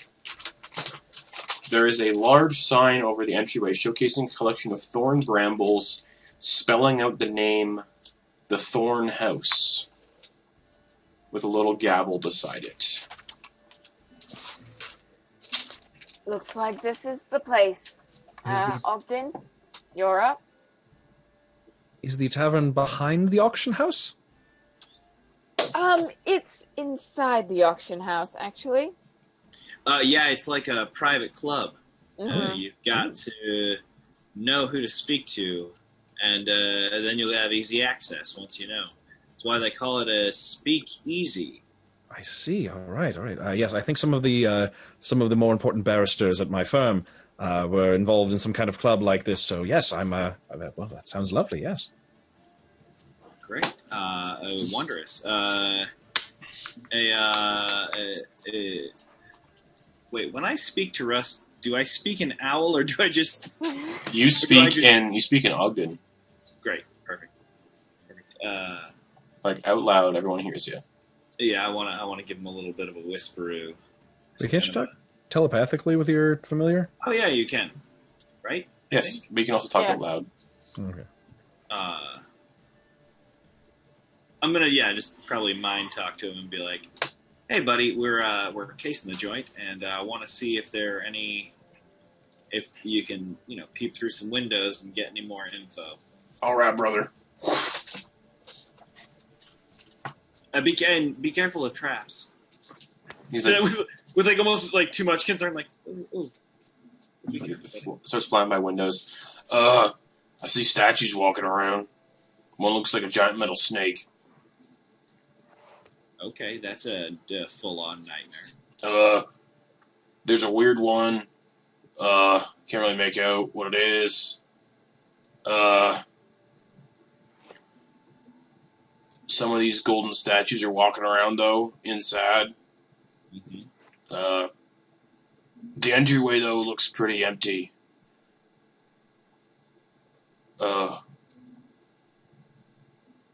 I see a trapdoor in the back of the auction house. Looks like it leads into the basement or something. It's covered in a bunch of locks.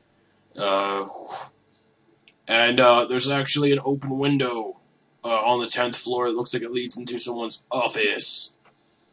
And he comes back and lands on your shoulder. So I take all that information, and I just I want to trying to think of the best way to say this.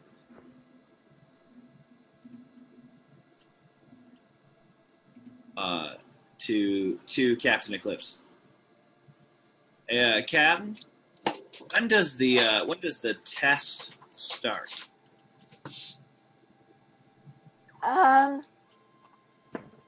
Approximately. The sun is set at this point. Yeah. But it's like still early evening. It's not midnight-ish. No, it's still like dark now, like 7, 8 p.m. Yeah. Mhm. Okay. A few more hours, so we can really get started. Great. Well then, are we spilling the beans? I just need to know if we're spilling the beans. Yeah. He is standing right beside you guys. I think this is maybe the most code I could talk without talking full-on code. Yeah. We'll wait till right before we need to absolutely spill the beans to still them. Okay, well then, there's a breeze on the top floor. No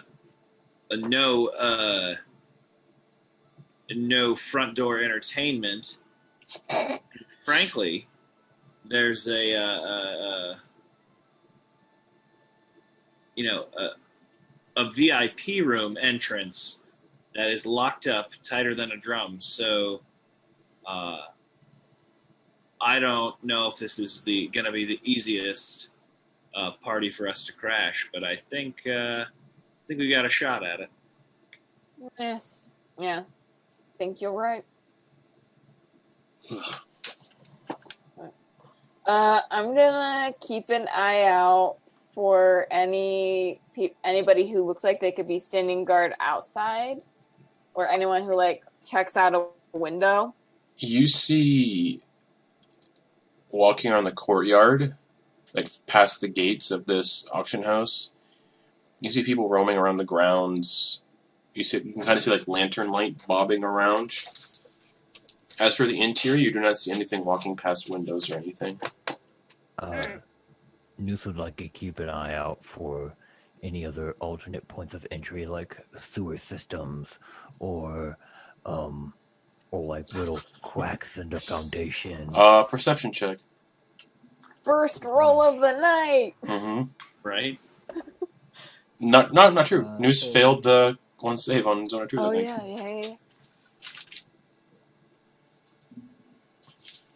yeah. Ooh. 24. You did pass a sewer grate about 10 feet back. I should also mention that this is inside the speakeasy, that party. Ooh, a lot of good-looking people, very statuesque. It was strange to see so many statuesque people wandering that party. Yes, very interesting. Thank you, Ogden. I found a back door equipped. About 10 feet behind us. Alright, are we certain it leads to the party? Nope. No. Alright. But, it's worth checking out if we can avoid a lot of stuff.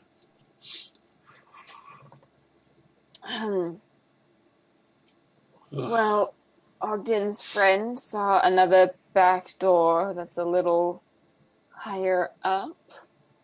Do you think you could get us in that way, possibly? Are you talking to... I mean, either of you. Can we fly up 10 stories to that open window? I certainly cannot.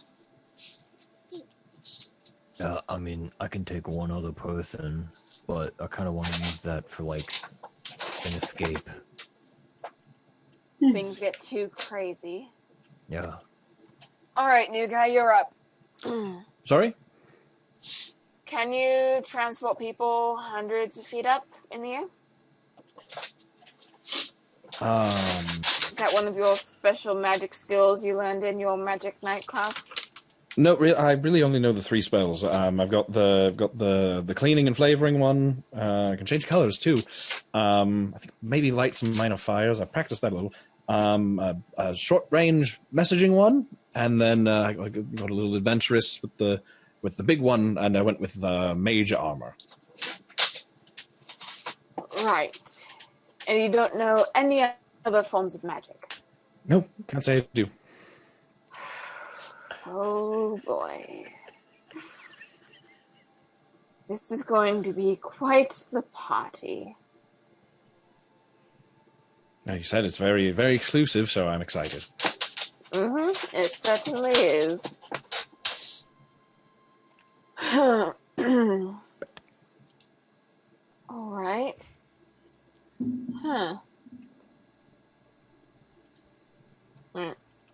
We keep to the plan, wait till midnight, and then we crash the party. See how far we can get, and we book it if things get too crazy. I've just had an idea. Do share, Ogden. Who knows us here? Any of us? Could anyone point at me on these streets and say, there's Ogden Boon, man of leisure, seeker of treasure? You're not involved in this question, Henry. Oh, I'm sorry. No. I mean, in fairness, does anyone here know Henry Lofferton? Do they know you? I really know. I've come in on a ship just the other day. Spent most of my time hanging out around the docks looking for another ship to take me off. Great. Have you ever been to this building? No, can't say I have. Great. Noose, do they know you? No, but you actually just gave me a pretty good idea. I think we are all getting that idea. Henry, Yes. could you just go in and ask him about the party? Walking out? Yeah, of course, yes. Yeah, Happy to. front door, just Great. ask Yeah, him. because honestly, I'm sorry to say this. I'm feeling a little queasy, so I might head back to the ship. And I'll, if you guys need anything, let me know. If you guys want to go ahead to the party, I'll be walking back to the ship. Hope you feel better. I'm sorry about your stomach. Oh, no problem. All right. Well, have a good night, Ogden. Wink, wink, nudge, nudge. Would you like me to walk in and ask about it now? I can just pop in real quick. Yeah, go in, check it out. All right. Get the lay of the land. Wide circle comes back to them. Did my stomach lie work? Yeah, he's in there right now. Henry will just walk inside. Henry, as you go to open the doors and you touch the door handles, I need you to give me a dexterity saving throw. Whoa. Oh dear. Oh, really? Oh no. This is just a. Oh, okay. I didn't think that it was after hours yet. It is. It is. Okay, cool. All right. Dexterity saving throw.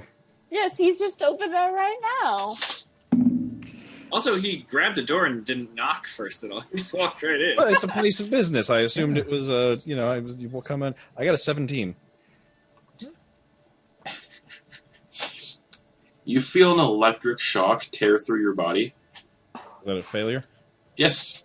Oh boy. Ooh. Oh. Oh gosh. 17 And- fails. All right.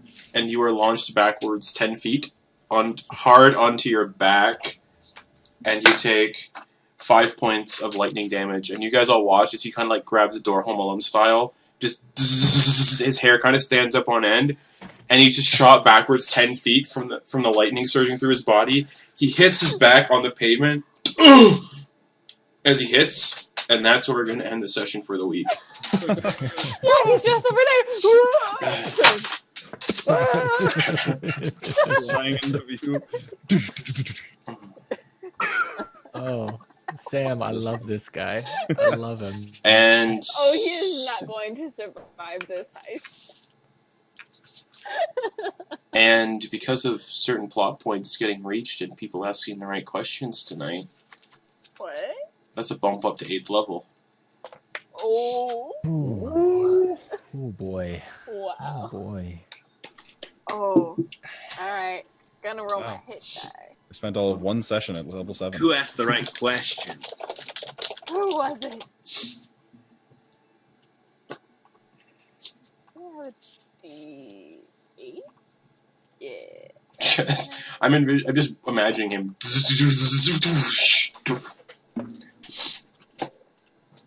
Yeah, that was awesome. Oh man, I got one. This guy's gonna Okay. hopefully not die. Try it again. Yeah, hopefully. He's great. It'd be really funny if you literally just rolled a character that has no abilities whatsoever. You mean that's not what I did? Eclipse can Connor. never take any damage for the remainder of this level because she's at 69 HP. Henry only has 1 hit point total. It's true. He's One actually H- dead now. 1 HP max. Are you just a commoner? Yeah, I just rolled a commoner. Actually, he's just a completely normal person. Oh man, that's why you can only do 3 spells. Yep. Yeah, I have the. My God, wait. Have you guys seen What We Do in the Shadows? Yes. He's my buddy Steve in IT. Yeah. Showed us computers. It's pretty cool. Pretty cool. Hello, Korg. Hi, Ah! my name's Cole. I'm kind of the defective leader of this box, made of rocks. I love Korg so much. He's great. Such a great person. So, if everybody's leveled up to 8th level, thank you for watching tonight, everybody. Thank you for bearing with us as we introduced Sam's new character, Henry. I've been really excited to introduce him and get him mixed up in this. A lot of fun plot stuff tonight. Rest in peace, Mordecai. But, yeah. That vision may have been true.